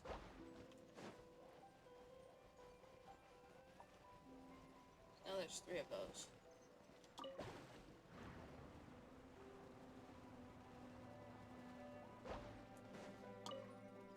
Hear the sound of a bell. That's the sound of a bell.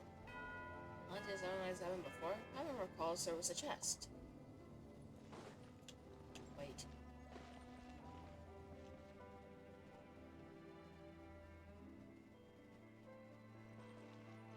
Wouldn't gliding be faster?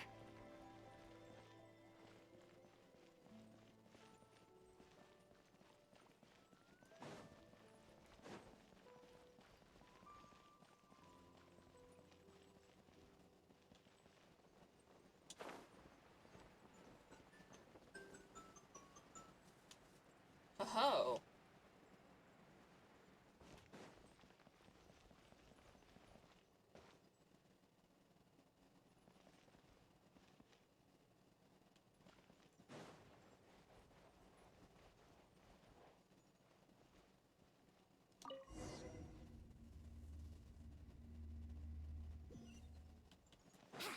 And story.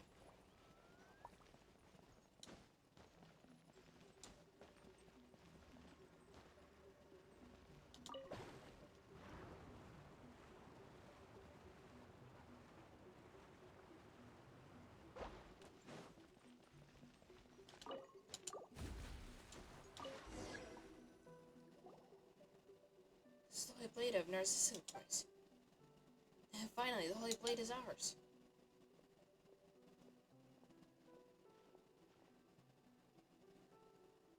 Doesn't look like much, but once its power are awakened, it'll become a destructive and invincible weapon.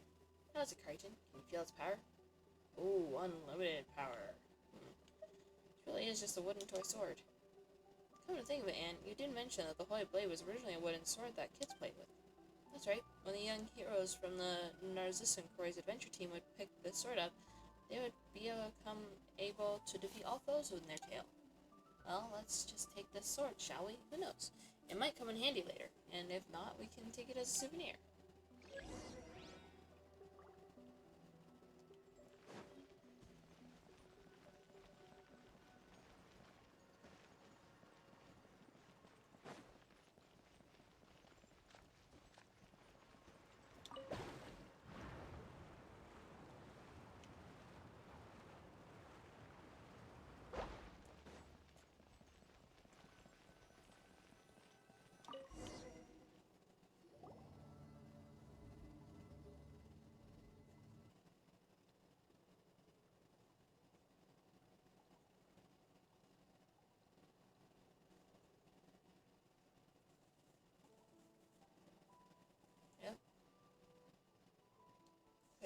it's downward rather than forward. This is a really long descent. So creepy. Don't worry, Anne. Crichton's really reliable and really good at wind gliding, too. Paimon knows you're worried about that might come afterward, right? Well, don't be. A real adventure is not only filled with challenges, but also with unknowns. The most important thing is to come back from completing those challenges and unknowns in one piece, and gain something in the end as well as... Oh, as well. Isn't that right, Crichton? You've come this far, it would be a shame to give up now. You'd say that Princess Lyris would be just up ahead. True. I believe in you, Knight Crichton and in Paimon. You are wise and powerful, and you are also kind people. And ding, ding, ding, we have a winner. In that case, let's go. Ad Astra Abyssos, as Catherine always says.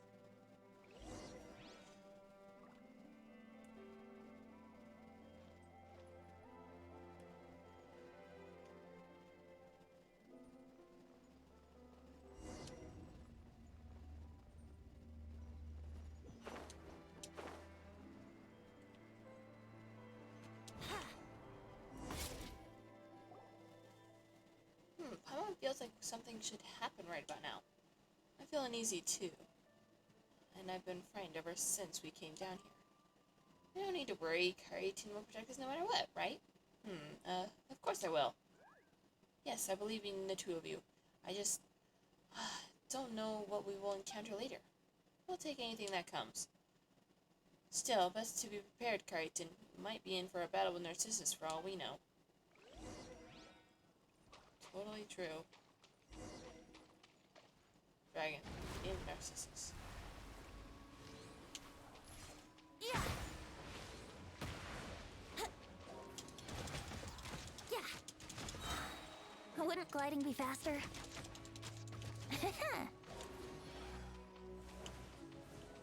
What if the princess is become the dragon?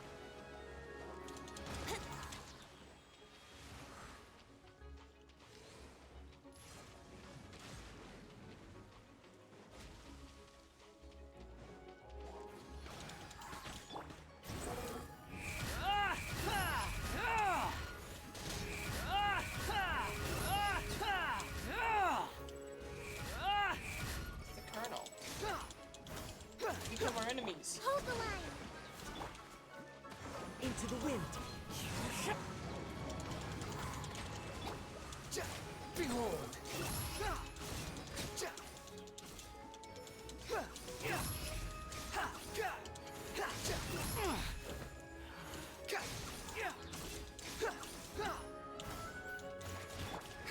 Allow me. The wind rises.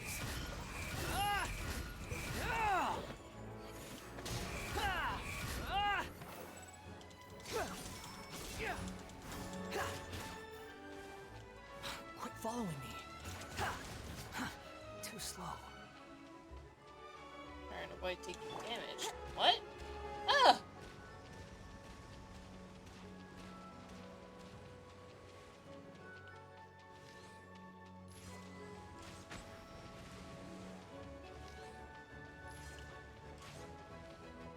Here we go.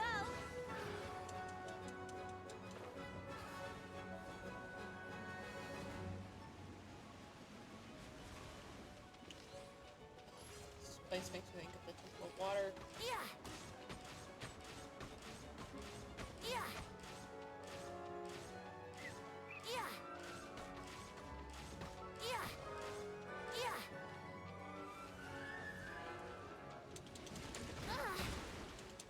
Brace yourself. I defeated the dragon. Hooray. So, why did we meet Narcissus in here? According to what we said before, the tower lost its time and thus stagnated. As such, no one could open it or enter it.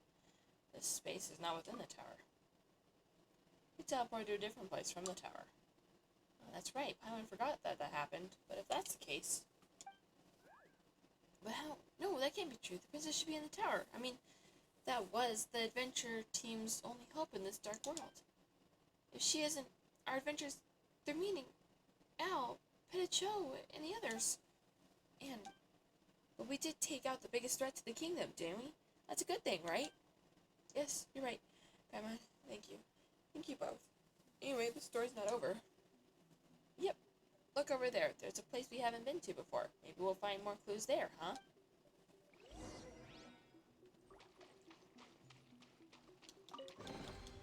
What a find! I wonder how many bottles this will be worth.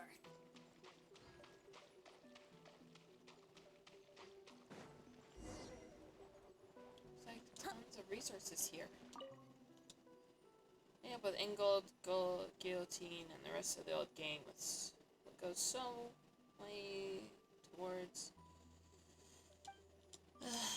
I really just don't want to read a diary right now. It's important, I know, but everything is really tired. Age certificate. Interesting. Age notes.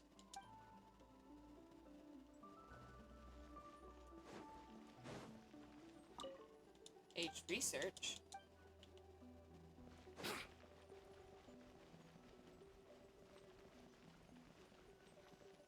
Age records. Let's know if there's anything relevant. Read. There's a book here too. A picture book, huh? It suits you, Paimon. Well, that's because Paimon's unique sensibility, you know? Picture books just speak to her better. This book gives me a strange feeling. Let Paimon see.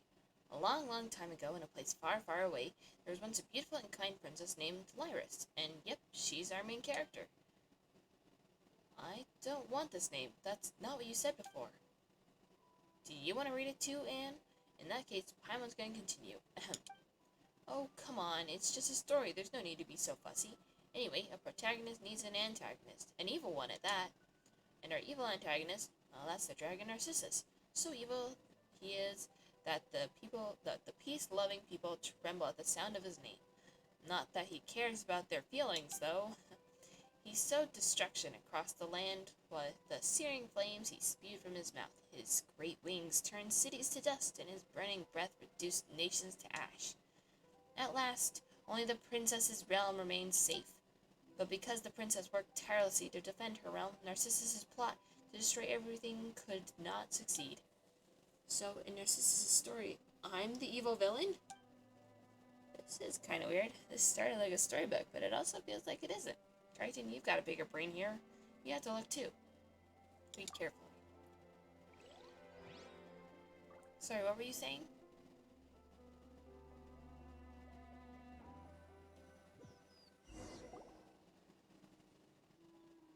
Huh? What? It really is Alice's. What is this place? This is the realm of Anaposis. She no longer dreams of you. Sad. Huh? No one wants to say that the book's contents were really weird, but it's really not much when compared to this, is it? The world should be like this, not like how it is outside. Children should be able to play under the sun and in the grass without fear of hindrance or harm. This place does feel pretty comfy, yeah? Paimon feels way better than she did back when we were adventuring throughout the kingdom. There was no sunlight there at all. Is that how it is? One mystery follows another. Never mind that. This place really is nice. It's gotta be Princess Lyris' garden, right? Say, Carrington, when our adventures are over, why don't we find a place like this to live? We can eat tasty fruits, plant lots of sweet flowers, and we can invite our friends over as guests. We could all live together happily. What do you say? Sure. Let's put a pin in that for now. Huh, that's true. We gotta help Anne find the princess first, don't we?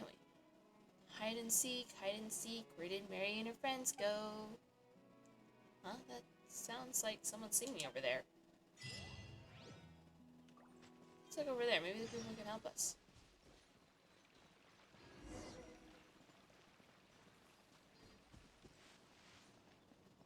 Wait, it's another Oceanid person. Hide and seek, where did Mary and her friends go? To a great sea without borders, to the place from which all lives flow. Hey there! Oh, hi! I'm sorry, I was just preparing some tea and didn't notice you. Come, sit. Snacks will be ready soon.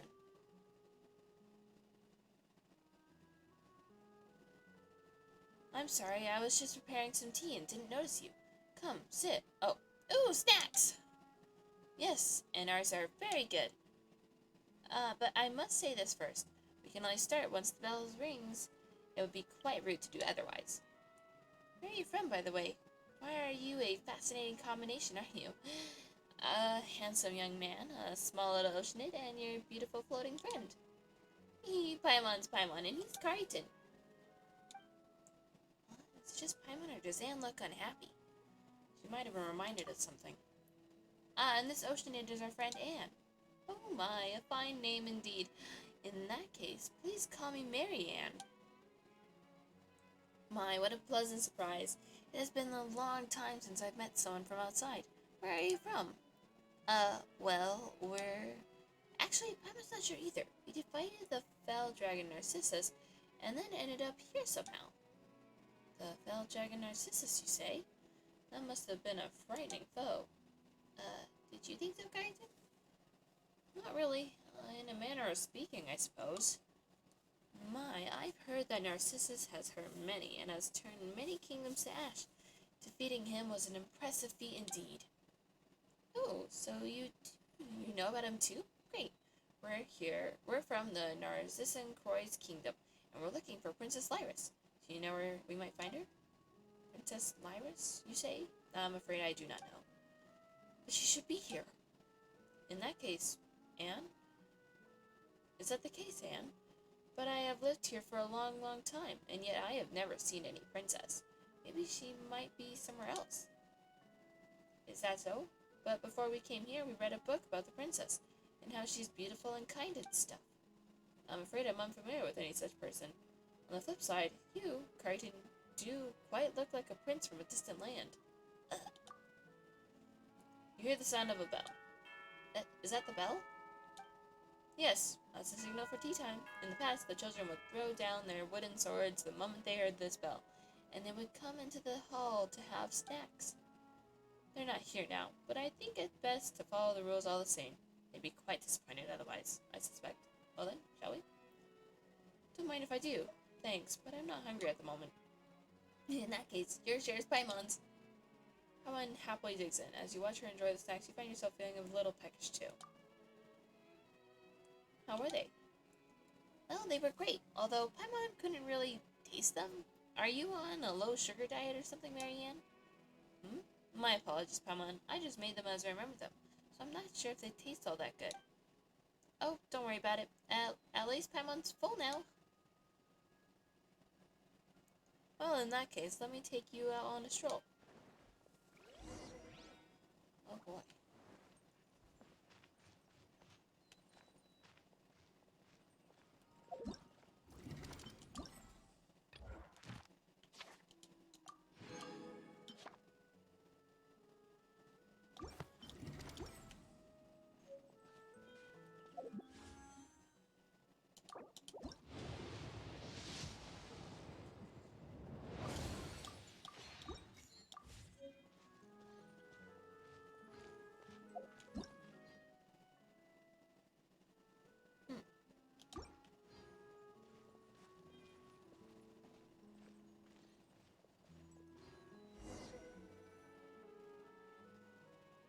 This is the flower garden that we've painstakingly taken care of. Lovely, isn't it?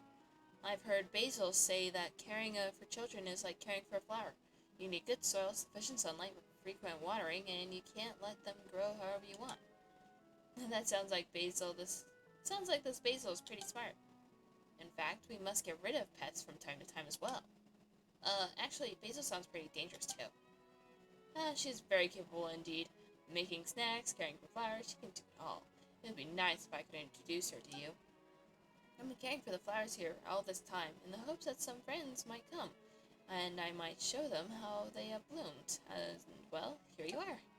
Well, it's a shame that they aren't in bloom right now, though. Well, we just need to water them, and they'll be fine. Hide and seek, where did Mary and her friends go? To the halls of sea-born foam, to watch the sunflowers in bloom. As the drops of water stain the soil of the garden black, the sunflowers spring from the earth, grow quickly, and bloom. Aren't they beautiful? That was quick. Well, they've been waiting for friends to arrive after all. And with your arrival, they were so excited. All they needed then was a little encouragement, a little rain to get them going.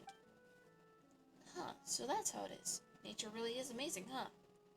I suspect this exceeds the realm of amazing. Nature really is amazing. Do you like them, Anne? They're very beautiful, like gleaming gold. I knew you would. I love them too, after all. You're from a very, very faraway place, aren't you, Crichton? What sort of flowers bloom there? Describe the flowers your sister wears in her hair. Ah, those do sound like lovely flowers. But I fear that they'll be hard to find now. Crichton? Then let us speak of other flowers. I've always been in Fontaine, and I've never gone elsewhere. That said, a friend of mine has been to Sumeru. I heard from him that there are many flowers there that can't be found here. Those that grow on cliffs, ones that only open at night, some even grow on cacti. That's when he realized that there were no cacti in Fontaine, and had to give me a separate explanation. He was always the serious sort. He was the smartest of us when we were young. Sorry, I'm talking to myself. It must be a little too exciting for me, meeting new friends like this. Well then, Paimon, have you seen any special flowers? Mom says dandelions come to mind. Dandelions? Ooh. Do you have any of their delightful seeds with you? Well, we might. Dandelions, dandelions, bloom, bloom, bloom. Dandelion seeds can indeed be found on Paimon. Marianne happily plants them in the soil. Oh yes, what sort of flower is a dandelion? Huh? Paimon thought you knew. Well, how should we put this? A dandelion flower is made of tiny white flowers, and these white flowers have seeds on them. When the wind blows, these tiny flowers will scatter along with the wind, and they will take root and sprout elsewhere, eventually making new flowers. Cool, huh? Wow, they really are. I didn't know such a flower existed, and I have heard about something similar. Oh, what sort of flower is that? It's not a flower, but it's a story about water. In a certain place, there was a peaceful body of water. Later, with disturbance, there came ripples, and droplets appeared in those ripples. Droplets that had life in them. This life left the water and turned into different forms. But though they were all made of water, gulfs opened between them due to these differences. Each drop of life was very weak, but each was beautiful in its own way. The dandelions you spoke of, Paimon, reminded me a lot of that story. A flower that was once united as one would be separated, would bloom, and each piece would become itself. But a single drop of water is weak and will dry up easily. Together they will be strong, and yet they will no longer be themselves. Is that how it is with dandelions too? Do you think that's a good thing? Paimon doesn't really get it. What do you think, Crichton? They may be weak, but the distance is necessary. It might not be a bad thing for them to unite. People can unite and yet maintain their personhood. Can they really? I think I understand where you're coming from, Crichton. What you're talking about sounds like what happened to Al, Peticho, and others. To help us, they melded into one, turning into that big bubble. Yes, I still remember. Well, that might be meaningless to say this now. Let's have a little walk again, shall we? Ah, yes, I can take you to see our dog. Oh, dear. Another dog? Oh, you got a dog, Marianne? Yes, he's a silly dog who's always accompanied me. Let me guess. Is his name Mary Morty?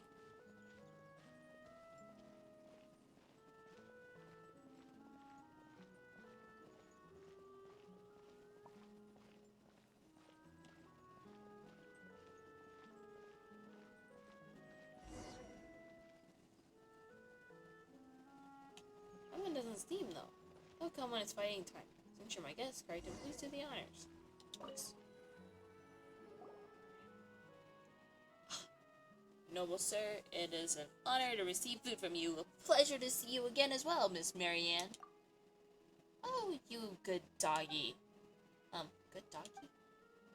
And how do you do, dear little miss? Well, thanks for being polite and all, but... And what's going on? I don't know, but this can't be Morty. He has always kept me company. Does this mean that we've been wrong about all along about what dogs really look like? Hard to say. I doubt it. Don't fuss over the details too much. Water can take any shape, and life can choose what form it must take. This, however, has nothing to do with its essence. That is a different matter. Didn't Al say something similarly weird? I have heard something similar said. that the body is a prison that restricts evolution. That person was once a child, like all the others. We and many others heard him tell many stories about how all life was originally formless, like water, and how there were no barriers between souls, thus allowing them to compose an endless story. Many have forsaken their bodies, for if water can be withdrawn from blood, so too will be drawn out from one's own form. But if you're able to sprinkle water onto blackened dust that remains, it will not become blood again. And I remember something, even though I really didn't want to. How much do you remember, Anne? I don't know. There's just this flood of feelings and scenes, happy words and angry ones. I'm not sure. I understand. You go first, alright? And remember, be a good dog. Understood. See you, Miss Marianne. See you, dear guests. Oh, this is bad. The number of things that don't make sense just keep going up. If we haven't seen that dog, Paimon would have forgotten all that stuff already. Didn't we say we were going to rescue Princess Lyris? That's right. My apologies, but there is no princess here. Only us. Today we are simply fortunate to receive guests. This is the end of the path. She has to be here. Marianne said, so that's gotta mean that one of you is mistaken, right? Right, Carrington? Do you really want to hear what I have to say? Of course, you got the bigger brain here, don't you? Paimon, all we experienced so far was just a story. Wait, but didn't we team up with the Narcissus and Croy's team to defeat Narcissus' henchmen? Wasn't that real? Think about it for a moment, Paimon. Is there even a Narcissus and Croy's kingdom among the 7 nations? Huh? Right, I didn't think of that. So the adventure team, Al, Petty Joe, Colonel Kate, Jack, Maury, the 2 of us, and our adventures. You're all just characters in a story? No, that can't be. Paimon can't accept that. Didn't we encounter all kinds of stuff going through the portal in the tower? There's a lot of stuff there that wouldn't fit if this story was just a story. You know, like how there was no holy blade mentioned at the start, and how a sealed tower still had monsters and bubble formations inside it. Paimon, I think I understand what Kari is trying to say. So all the things that happened after we ascended the tower are things outside the realm of the story. Is that right? More accurately, those parts of the story have not yet been written. So the Holy Blade, Narcissus, these were still inside the story. It's just that they had not been arranged correctly yet. Paimon still finds it hard to imagine anyone who would create such a huge building just for a story. I believe the structure already existed. It was just used as a setting for the story. So that means that the things I recalled along the way were things that happened here before, and I'm just a character in a story. You're not merely a character. The fact that you can think about this means that you can remember it. But if that's the case, who is Anne? I am Anne. I must rescue Princess Lyris. Alright, Crichton, Paimon, and dear Stan, our time is up. I enjoyed our time together, but I'm afraid it is time for you to leave. Why did you have to say it was fiction if you already knew? Spare a thought for Anne's feelings, at least. Your vision blurs and you suddenly feel weightless, and the temperature of one's form plunges rapidly. Huh? What happened? But... Shh. There's no need to say anything, Anne. I once heard my best friend tell a story about a beautiful princess trapped in a high tower. Before you arrived, I had a dream. I dreamed that I was a small, brave oceanid, and we'd set out to save the princess. And perhaps there are princesses in this world, and dragons too. But I also know that the world's affairs are rarely this simple.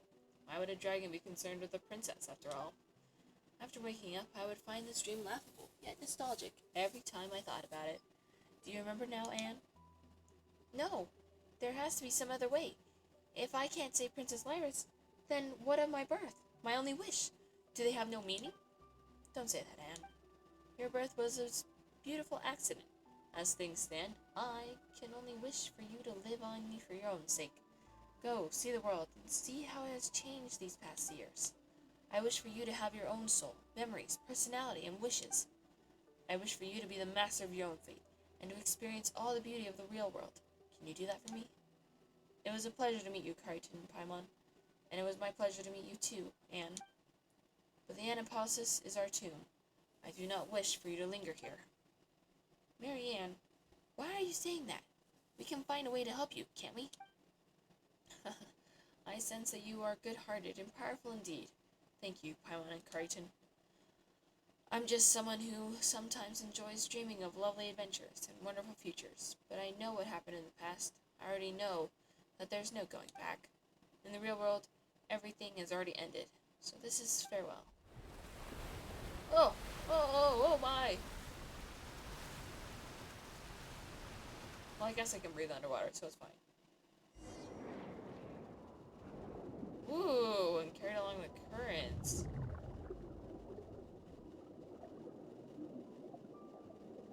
This is so cool. Go with the flow.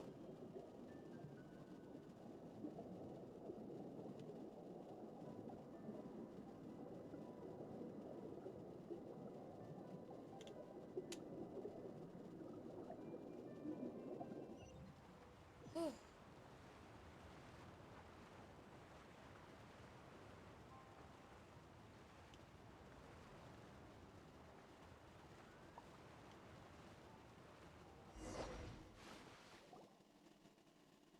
And I'm sorry, Knight Crichton. Paimon, I had already started to feel that some things were off earlier in this adventure. As you led me off the story's track, I started to understand and recall some things. But I still want to rescue Princess Lyris. That is the reason for which I was born. I want to save her and bring this story to a happy end. I mean, I don't even know who she is. I only know that she is a gentle, lovely princess trapped due to Narcissus' invasion. Don't worry, Anne. At least we have fun while traveling with the adventure team, right? Crichton, did you know that things would turn out this way? No, I thought we could help Anne. Oh. Well, if that's the case, we can still help Anne. Huh? Paimon didn't understand anything Mary Ann said at the end. Did you, Anne? I did, sort of. I could sense that she was speaking of something terrible that happened in the past. Well, Paimon feels that that's unfair. Not just to you, Anne, but to us too. That's why we've got to find out what happened. At least, if we do, we can come up with some sort of plan. Whether it be saving the princess or figuring out what Mary Ann said. Or whatever, we just want to help you, Anne. Isn't that right, Crichton? This story isn't over, Anne. We'll find a way. Okay. Still, if this is all just a story, then there's one thing Paimon doesn't get. What role do we play, Crichton? I can't be sure, but I think we're most likely undefined factors. An accident. And that's why we can bring this story to an end. Paimon gets it, so that's why Anne found us and brought us into the story. You might not have thought about it, Anne, but since we've been able to knock this story off course, that means we've opened up all sorts of unknown possibilities. Isn't that right, Crichton? You can say that. Thank you, Knight Crichton, and thank you, Paimon. That's why we also need your help, Anne. And since we need to continue our adventure, well, can you think of anything that could help us figure out what to do next? Let me think. My memories contain a place known as the Narcissan Ordo. This place appears to have very deep connections to past events. That's true. Narcissan Croy's kingdom, adventure team. Yeah, they seem connected, alright. Do you have any idea where this Ordo might be? No. Oh, that's right. We've very experienced adventurers. If you need it found, we'll find it.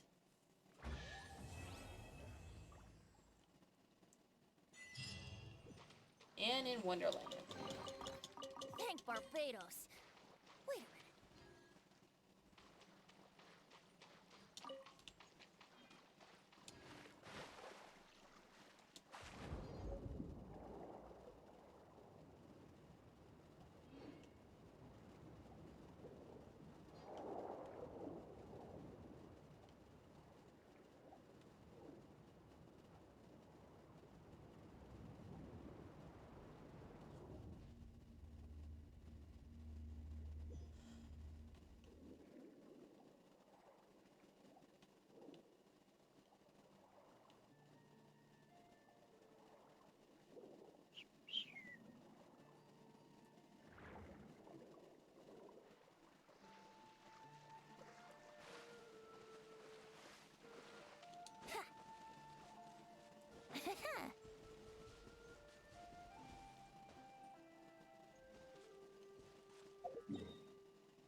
let's go. Cute.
It's a cute little otter.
balance.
Not yet.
It's 10 o'clock. Ugh.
Interesting.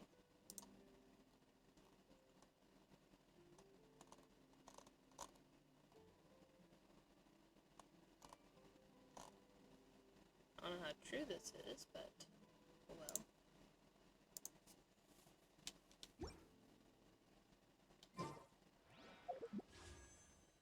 Oh, 10 primo sharp.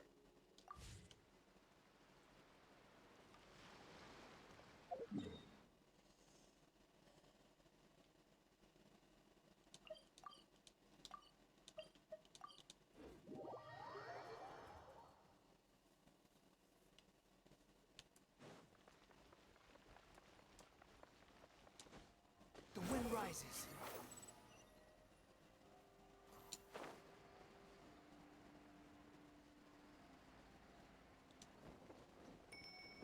Gah!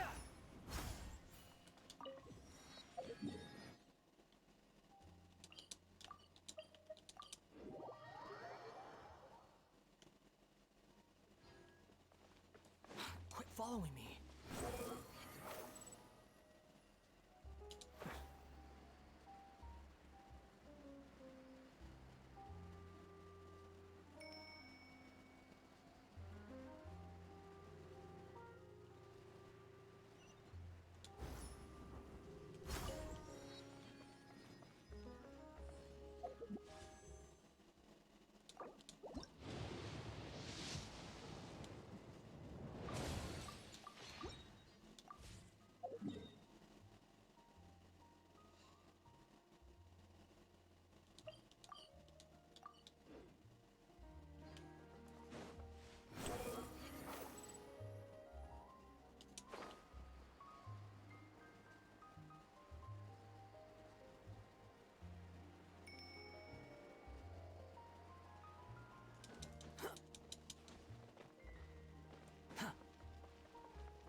following me.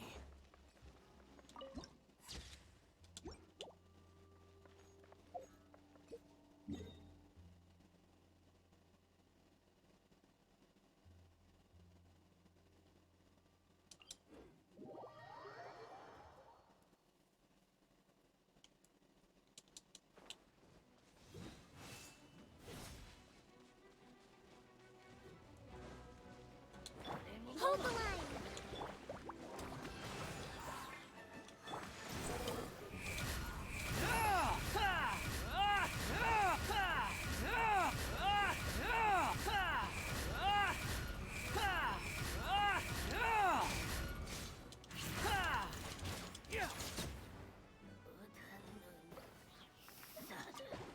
Oh.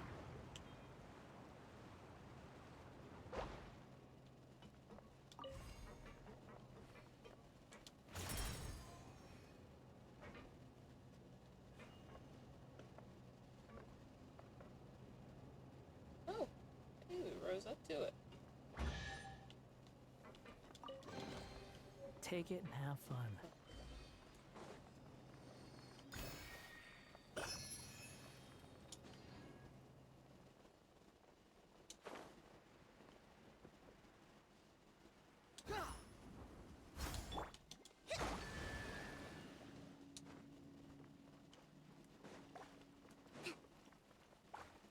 Let's move out.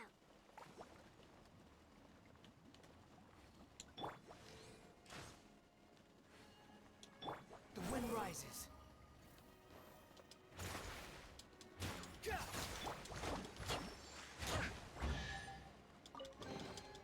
We should make the most of Squall and fury.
I said I'd be hopping off, but I really want to just collect stuff.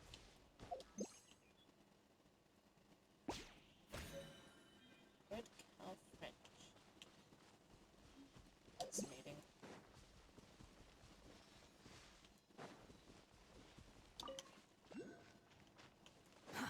Too slow.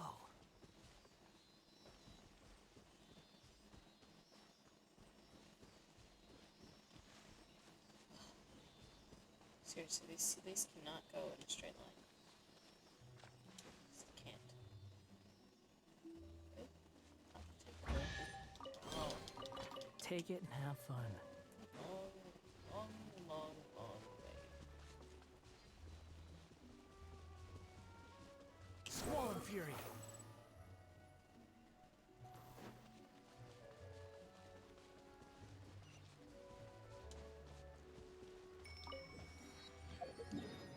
Man and his dog.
Oh, already had one of those.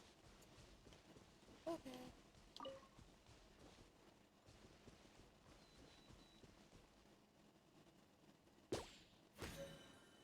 Gentle.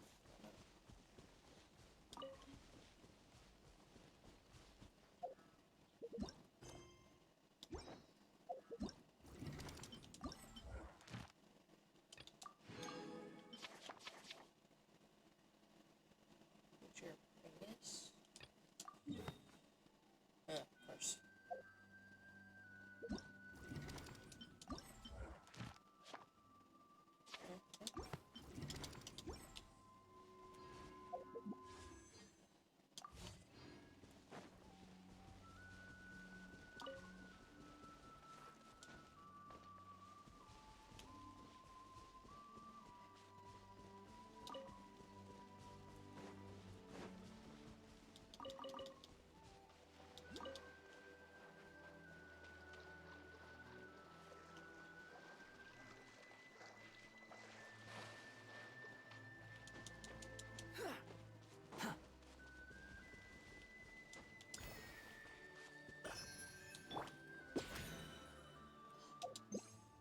Rest and rebuild!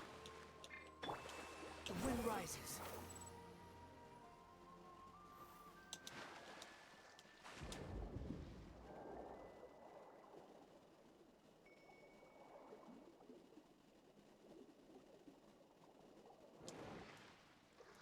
So, even higher up. Okay. Behold!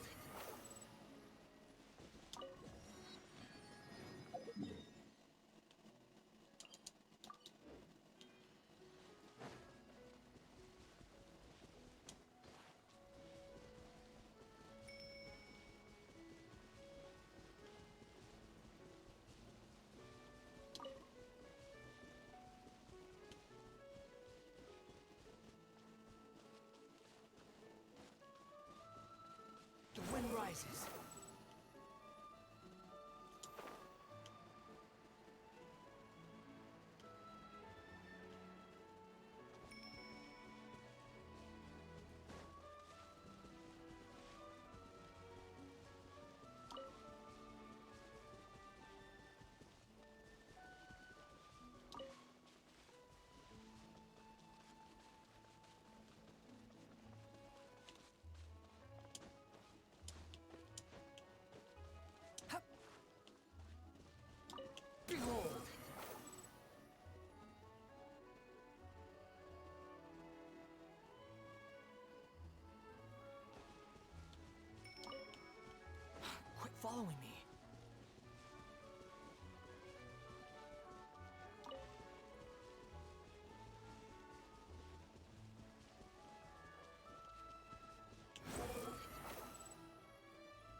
I can do this.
Too slow.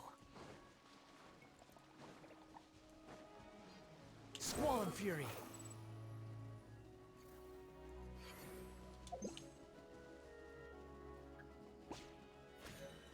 Quit following me.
The wind rises.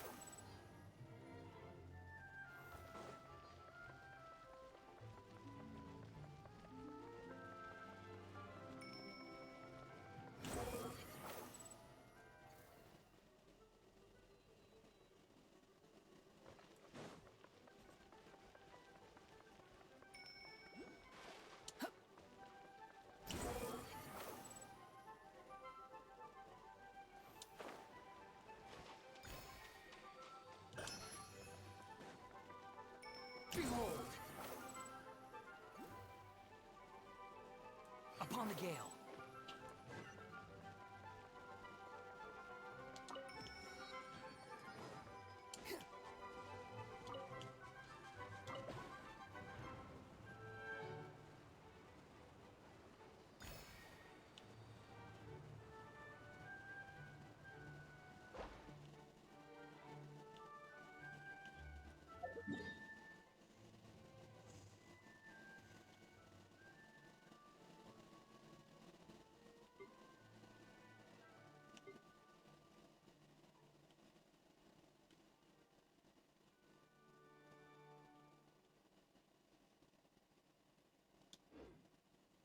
You think I've got a sharp tongue?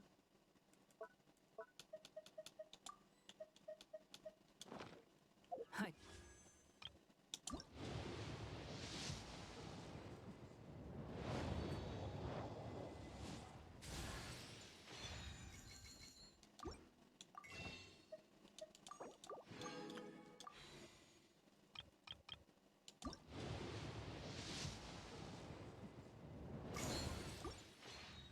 Tell it like it is. If someone can't handle it, maybe that's their problem.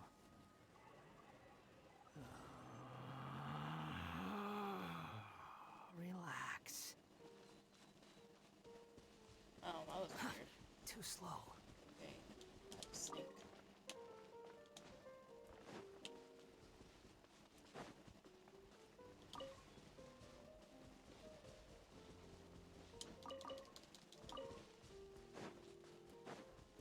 Quit following me. Too slow.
fury.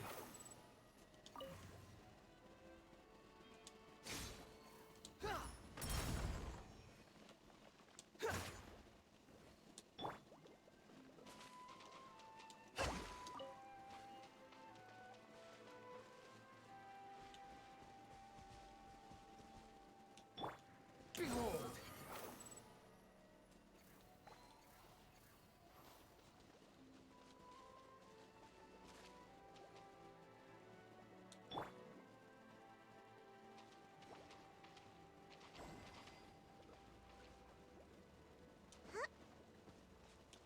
Squall and fury. Here we go. Sha! The wind rises.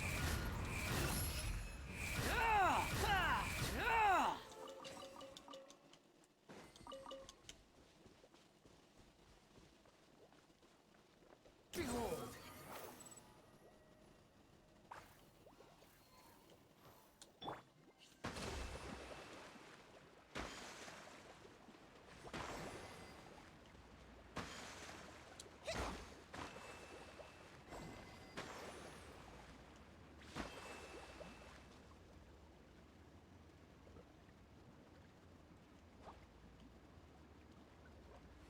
Allow me. The wind rises.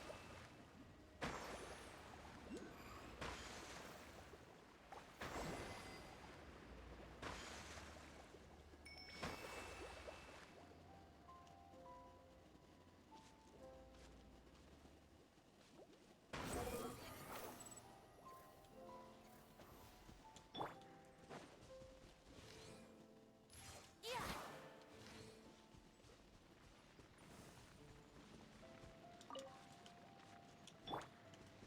Squall and fury.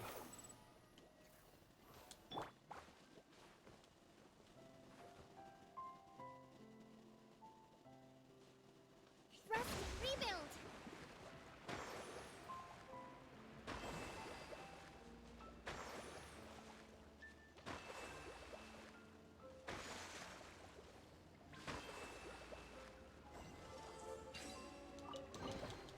We should make the most of these supplies.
Let's move out.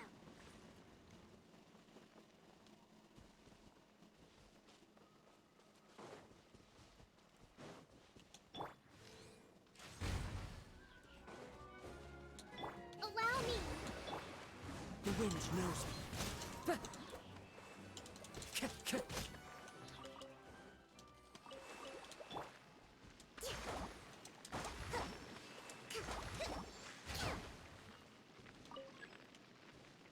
Yeah, hide her.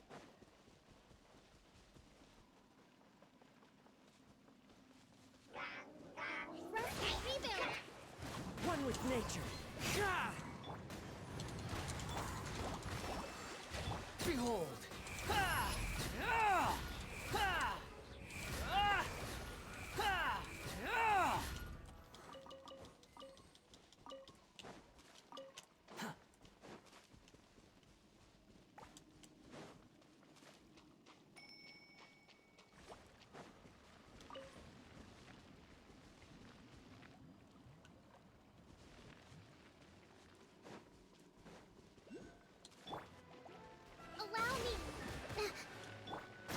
rises. Ah! Ah! Ah!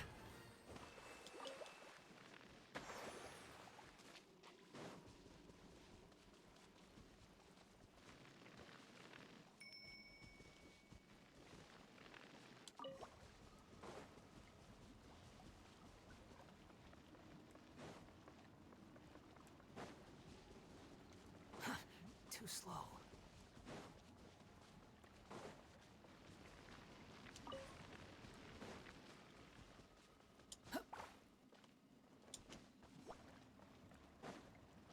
Squall and Fury.